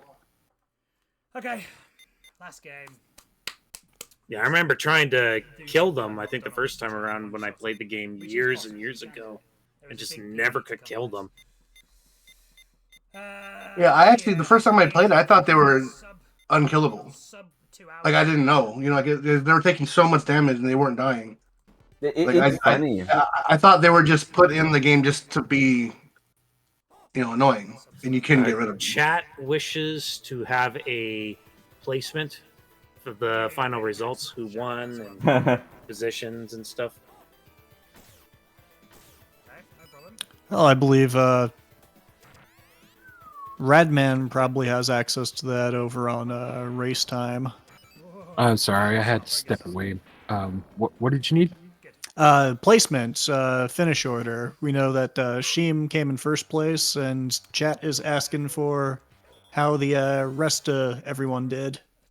We have Chill Runs second place, Narblast third place, St. Joe fourth place, then Corbett, ZG, Beetle, Paul Saltine in eighth, Deshana, Teogach, Reeve, and Sviper. Excellent. And we still have 4 in progress. Oh, sorry. Quite a bit more. I had to scroll down. Don't. Good. Try to make that difficult. Okay, yeah. We lost about 12 seconds through that. But yeah, I could never, I still haven't figured out Golden Axe. That was the one game that I knew was going to be a problem. And it started off amazing because I missed the intro backstabs I missed. So, started off not very good. But everything else went okay. Yeah, I was just wondering about that. I thought ZG got fourth, and it seems like there may have been a technicality issue with Race GG. Oh, okay. On his Oh, end. like a not done thing. Okay. The dot done thing, yeah. So, Yeah, I almost forgot to do it too. Like I was already shutting everything down and getting up. I was like, oh, I gotta hit the button. But we do need to make sure that we don't die in those last 2 levels, really. Yeah, well, the fact that you managed to get a third place finish despite having a weak game in Golden Axe shows how well you managed in all of the other ones. I mean, I think And the only I mean- game I was confident in was actually Mega Man. That one I was okay. Like that was the only game I felt like okay, like nothing can really go wrong in that one. Well, you're typically more of a NES runner anyway, right? So the Mega Yeah. Man game's probably in your wheelhouse. Yeah, but I'm not used to all the bits. Too many bits. It plays a little different. I don't like that they gave Mega Man like the Mega Man 2. Like if you click into the menu, he like restarts his fall, so you can like save yourself from stuff. I don't like that they did that. I think that's in like all the versions of the game. Mm-hmm. But the music I think is a little better because it has that Genesis bass kind of added to it, so it sounds better. But I still prefer the NES version. Carl, if you're still here, this might be Although the, top spin's fixed, they completely obliterated the magnet missile. and I guess going so- round as well. All right, so yes, we'll need to do some manual editing here because Okay, let's go. ZG finished with 1:30:53, but guess had some issues with clearing it in racetime.gg. Fucking wrist is killing me. Did anyone else run Shadow Dancer no Shuriken? God no, Deshana. Why would you put yourself through that? He should lose 3 minutes off his time. See where he ends up. Good level. Good level. Let's go. Come on. Don't But yeah, like as always, I always have fun with these races. I mean, I was kind of when the list first got released, I was kind of bummed out because it was stuff we'd already done before. And I like playing new things, but it ended up, I did end up beating all my old times from the first time, so that's also kind of a positive. And lucky bastard. yeah, I appreciate all the work you guys do. I know it's hard in the back end to like get this stuff going, so I appreciate it. Thank you guys. Well, we appreciate everybody who participated in the race because, I mean, we can't do these events if we don't have people sign up for them. So thank you so much to you guys and everyone who's signed up for a SegaCrew event. In fact, we've got sign-ups live for RPG-a-thon, which is going to be taking place in November. So if you've ever wanted to play something a little bit longer than most Sega speed runs out there, go ahead, sign up for RPGs. It doesn't have to be a full game run. It can just be showcasing as much of the game or as little of the game as you want. We're just looking for all kinds of role-playing games on Sega consoles or Sega role-playing games on other consoles. So go ahead, check out the sign-ups for that. They're going to be open for a little while. And be sure to tune in. A little under 2 weeks from now, we will be doing Segaween on this channel, featuring all sorts of spooky Sega games, right in time for Halloween, including a race of Splatterhouse 2. So that's going to be a really good one. Oh, has the list already come out for Sega? Yes, the list for Segaween is already out. Anybody who wants to get in on the Splatterhouse 2 race, we can accommodate that. Just let us know. And yeah, we want as many participants as possible in that race. Oh, and one more thing. I will say that me and Tia we're trying to start a mutiny against Game Ground, and we were going to just play Mean Bean Machine instead. And nobody wanted to do it, so we didn't do it. I think Mean Bean Machine would have had even more people quit than Game Grounds, to be honest. Just play a goal at a similar time. Fine. I mean, I get the appeal of Mean Bean Machine, but my God. Mean. That game is mean. And for people that aren't aware, Mean Bean Machine was in Sega 16, and that was the game I struggled with the most in the Sega 16. That was the one where I went into that game with a very high lead, and that lead disappeared. It just completely vaporized. And it's just being held by each stage a little bit longer than the competition. I still Tiagach remember the day what the goal for Mean because Bean Machine was in the Sega 16. I believe it was stage 3, right? I think yeah. Mean Bean Machine's goal was beating stage 3. Yeah. Yeah, team Tia Blast or Nargotch. We were all team Mean Bean Machine. I still remember because I had a godlike RNG on Mean Bean that day because all the gap that Dag kept. I think I don't remember which game was before Mean Bean, but all the difference on time disappeared, and I was a little bit ahead when Mean Bean was finished. But yeah, I would take like 5 game grounds, but no Mean Bean as well, because that game is horrible. I'm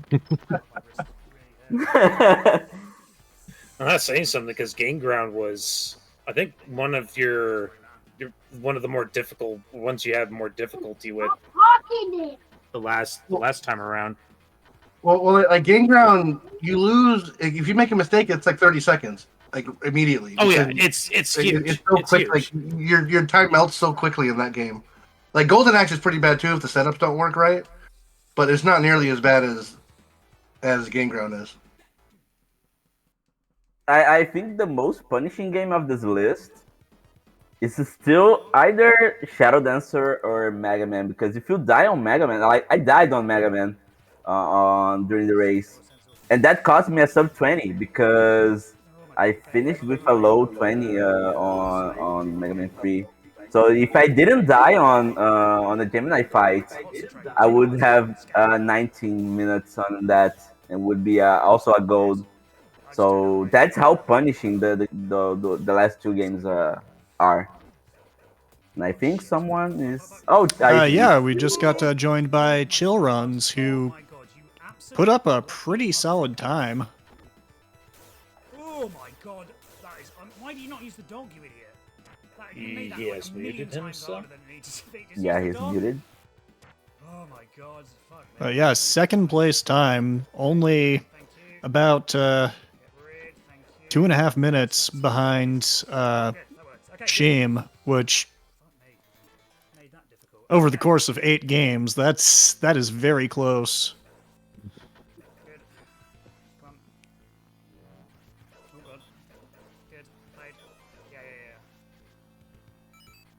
Come on, doggy. Well, so we see the last two racers remaining. One is battling through the dark room in Shadow Dancer. Come on.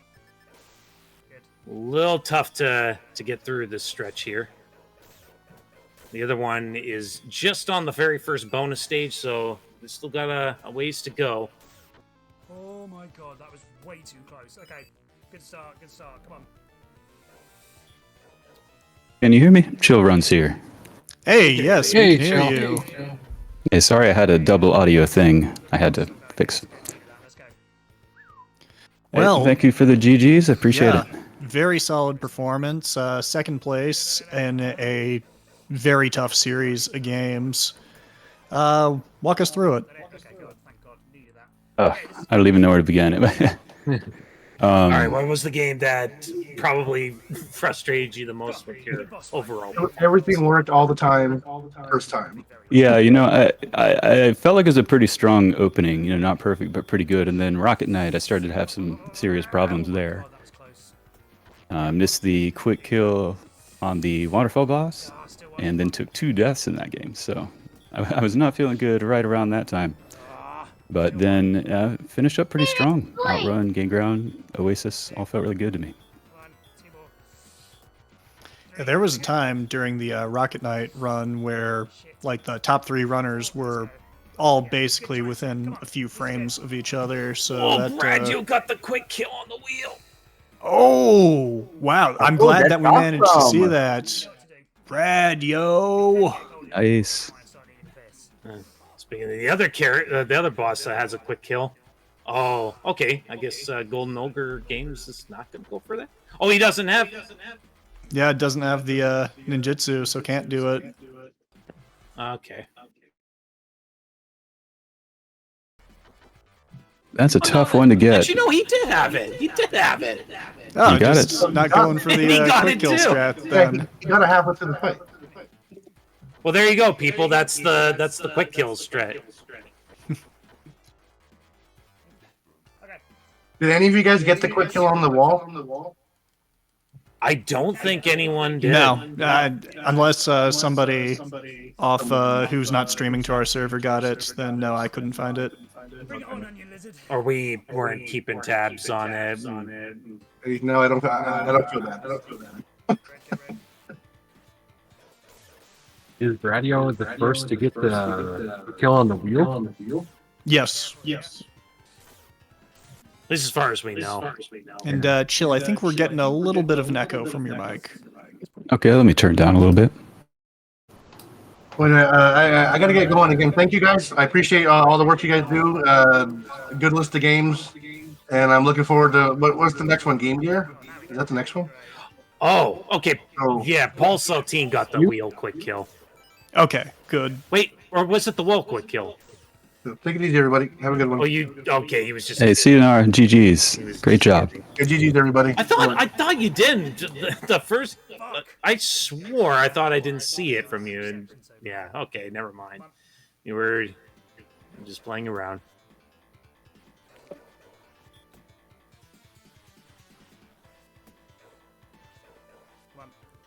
All right, so Bradio's on the last stage. So I imagine he's going to try to wrap up this.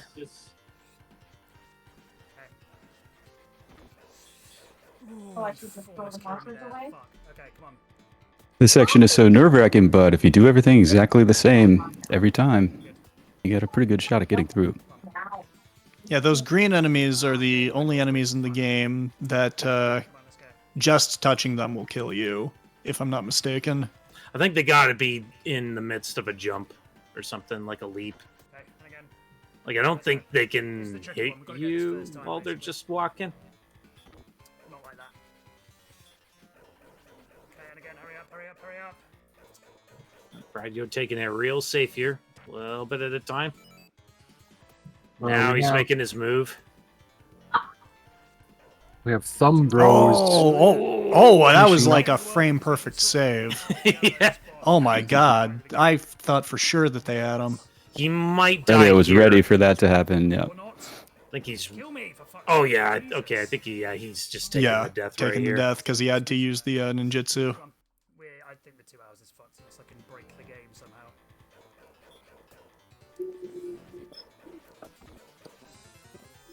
Oof. Yeah. The black ninjas are tricky. He's got a lot of lives to burn, though. So...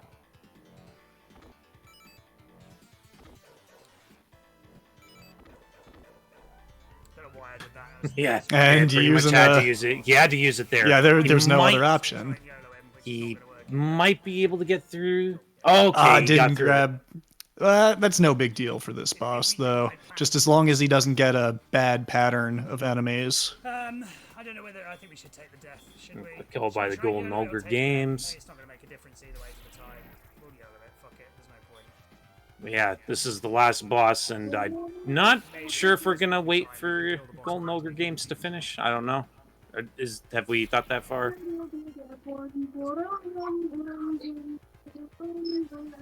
That would be a booster's call, I believe. Okay.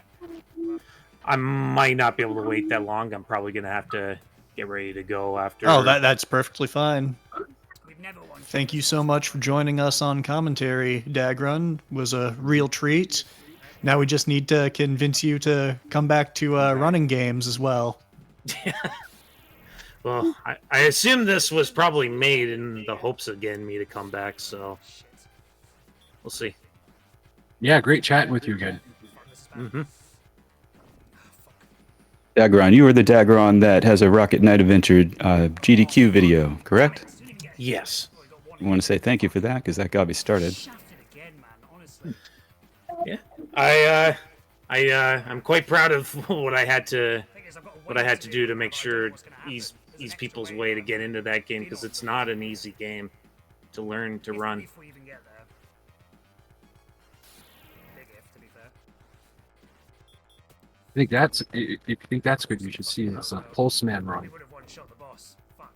Oh, What was that one? Come on. Pulse Man? So yeah, there's Same as the first wave. so back in the Sega 16 there was I hope it's as easy as the first wave as well. back in Sega 16 they had a game called Pulse Man. I have a pretty extensive tutorial on that game as well, Be one lot. and I believe it's with all the more recent strats that Yes, like all the strats are up to date. Maybe, I mean, I'm not sure about the Veil strats for that game, but Whatever this game is. All right. Looks like we've got 2 new finishes here. Looks like GG to Brad Yo. MSEMP's got a GG, and Brady, I don't know, excuse me for butchering your name, Radio. just finished up. And Golden Ogre Games working their way through In the Darkness. I'll be interested to see what the wheel does for them. Yeah, I mean, they got the wall. They got the wall quick kill, so maybe they might do the wheel as well. We're going to take it safe here with that fire. We should be able to have that replenished come to the boss.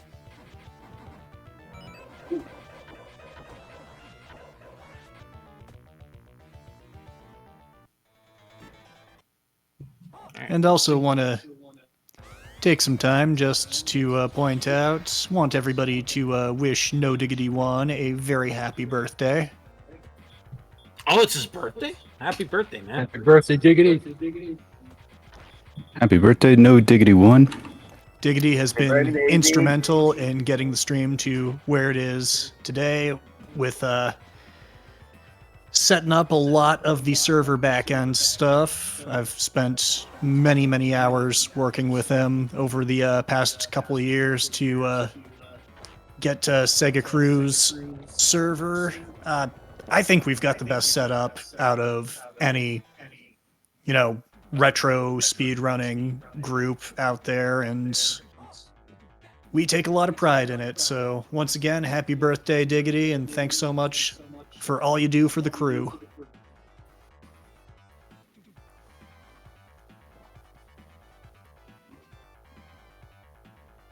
Yeah, thank you.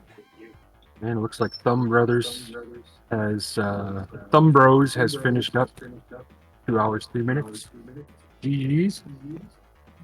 Jeez.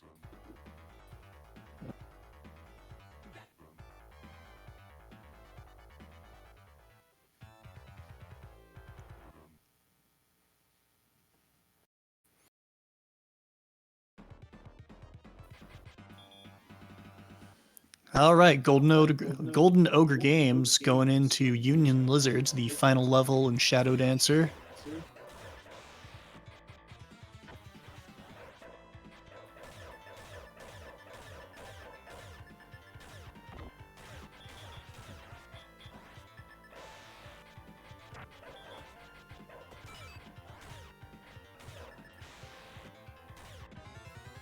Oh! Tagged in the foot.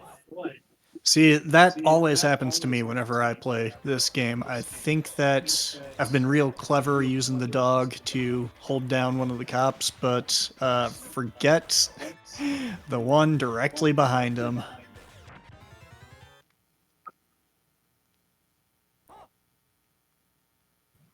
That stretch there with the 3 in a row.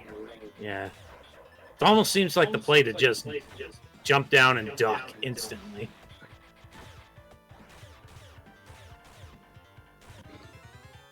Oof. I usually kind of bump my way through there. That's one of the fun things about this game is you can kind of just damage bump your way. Not even damage, just invincibility bump your way through a lot of situations.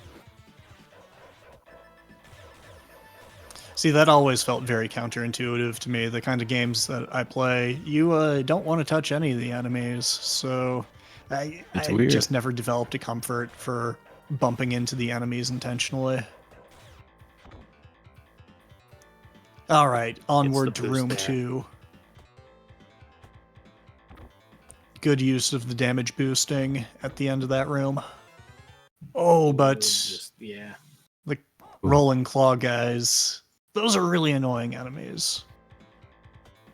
You can't really appreciate it unless you've played Shadow Dancer yourself, but when they just start dropping them like a bunch of marbles, it's bad times. This game just feels like a dance with all the enemies.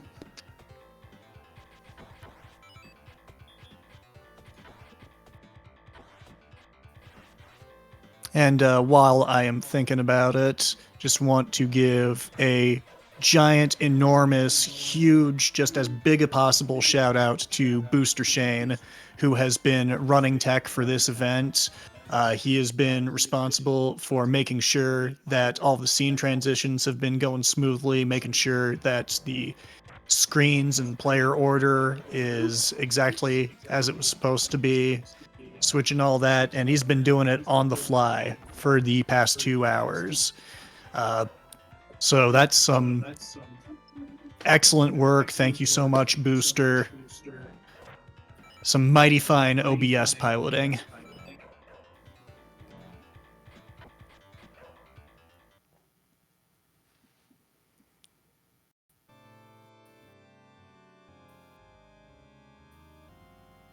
And Golden Ogre moving on to the final boss. So how many racers are left in this? Is it just Golden Ogre now? He's the only one that's streaming to our server. We got 3 others that are racing, but on their own stream. Ah, I see. Okay. Do we have an update on where they are at? 2 are still on Golden Axe, and 1 is working their way through. No. Oh, Shadow Dancer. Okay. Golden Axe, man. Wow.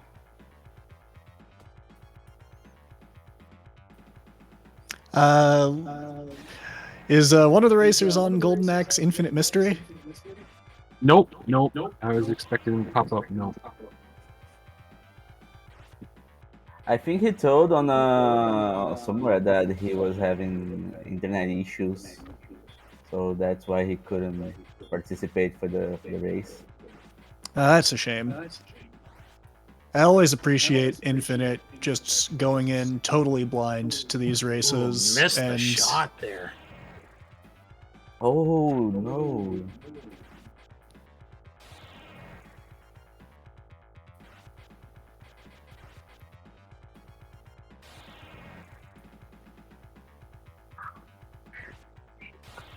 So this does mean he won't be able to finish it up. Oh, this is a fast pattern. Yeah, that's a rough pattern to get.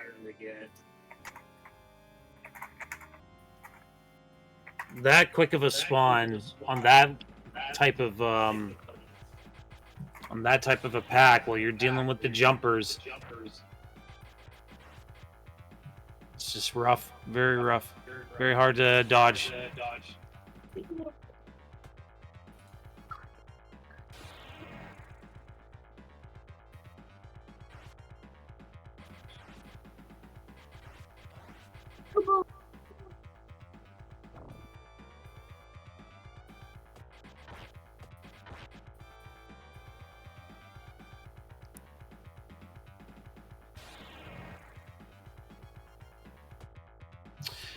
Light echoes coming from chill runs. So you would have to mute. Sorry about that. It's all good.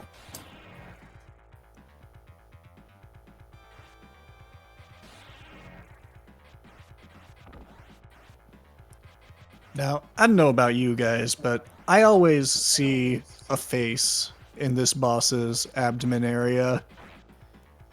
I see the 2 eyes. Yeah, and the I nose, see it too. like- Yeah, I see the nose too.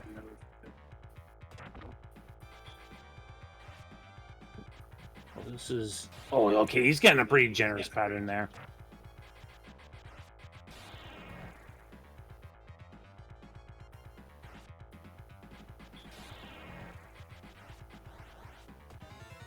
Oh no! Caught by the roll again.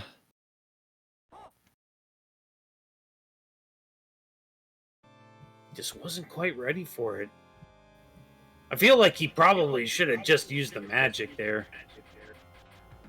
Or the ninjutsu.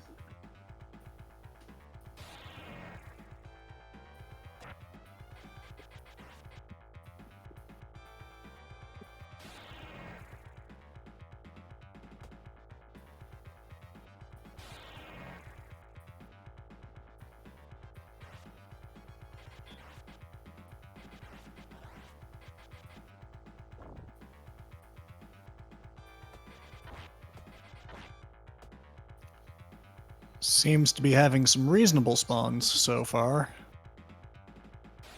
We'll see if it stays that way. The third phase of attacks, or the third wave of attacks, is where it's really important to have good spawning time.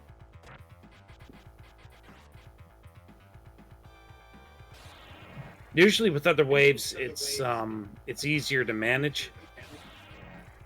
Well, this is kind of dangerous. Yeah, But it's again, not the best. Yeah, like he still has time to get those 2 hits in. It's like if he has another spawn, if he has that kind of a quick spawn rate on this wave coming up here, it's going to be real dangerous. This is kind of scary now. Oh, yeah. Oh no. And that's a game over, so he's got to do the stage itself again.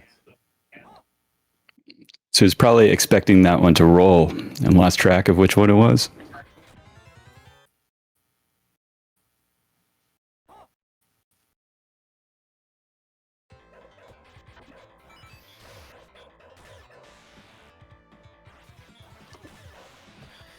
It's rough. I mean, like,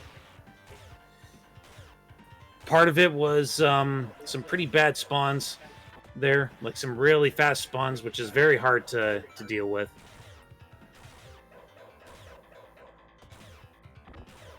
And no health bar. Instant deaths, one hit. Yeah. Mm-hmm. It would probably be advisable just to utilize that ninjutsu, though. Like, it really does help in a situation like that. If you think you're in trouble, always use that ninjutsu. Although in the heat of the moment, it's hard to think about that sort of thing, but that's the option you got.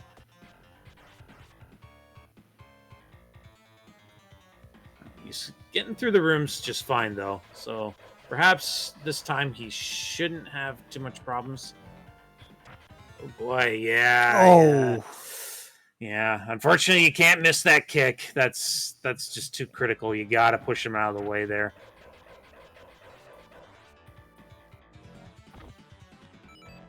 And that works too. Baiting them out right there. Very clean. That's how you want the screen to look like.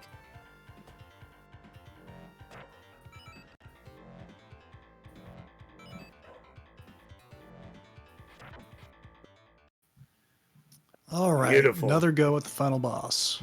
Okay. Yeah. He's got the ninjutsu on hand, so it might not be a bad idea to use it on that one wave if he gets another fast pattern.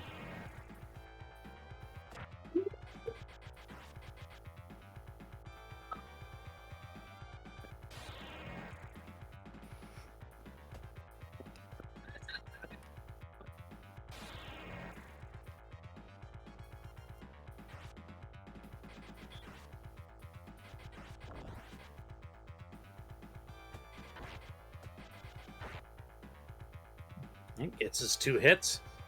Ideally, you want to get 2 hits on this fight. Each cycle, you need 2 hits.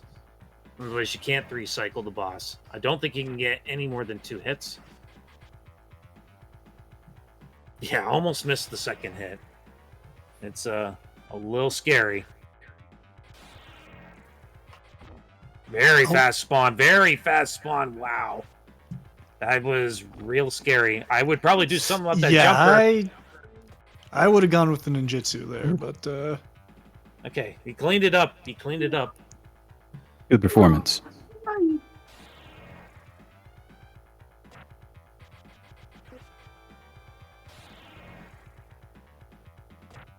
But yes, that's another example where if you get a fast spawn, you really got to consider that ninjutsu. We'll see what kind of...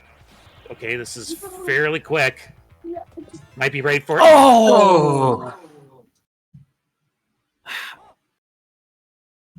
I guess he's just not jumping soon enough. I mean, when the ninjas spawn that quickly, it's difficult.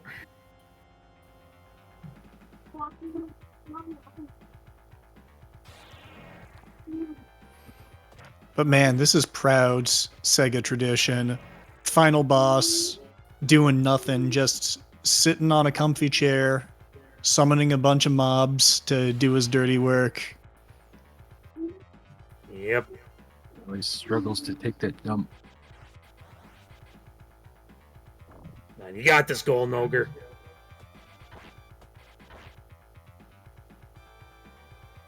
Just has to clean up that one wave of enemies.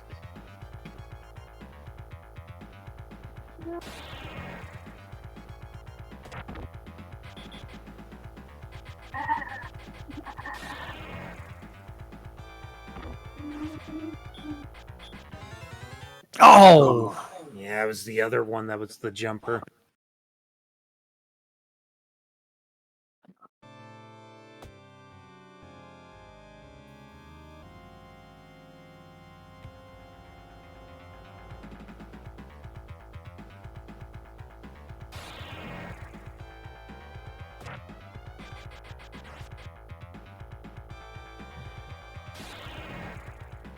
So has there been any stats check on the on the one racer that is streaming on their channel, that's on Shinobi right now. Have they finished, or are they still working on it? Still working on it. In the last levels, right before the final boss. Okay. So there may be one more that might sneak by here if Golden Ogre does not clean up this final boss.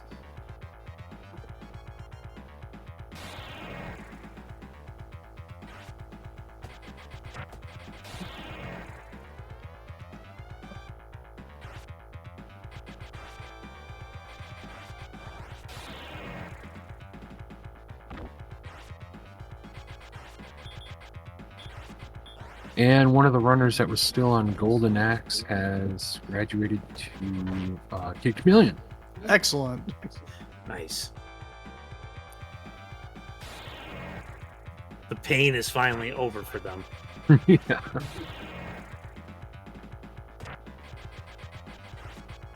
Enemy spawns have been a lot more reasonable. Here's the wave. Here's the wave Golden Ogre's been struggling with.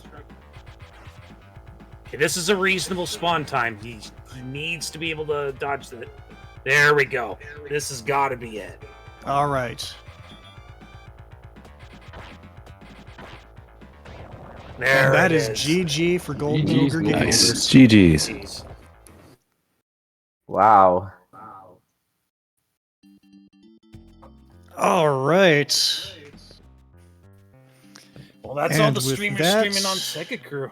Yeah, that concludes our coverage of the SEGA8 on SegaCrew. Man, that was exciting. There was, the top It's pretty close. top 5 was pretty crowded in terms of time. I can't believe 3 sub 130s Wow. and that sucks. ZG at 130.53.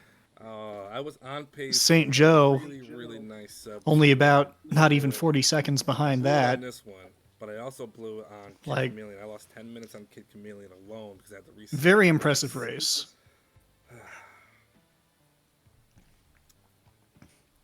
Well, Hey, good job, racers.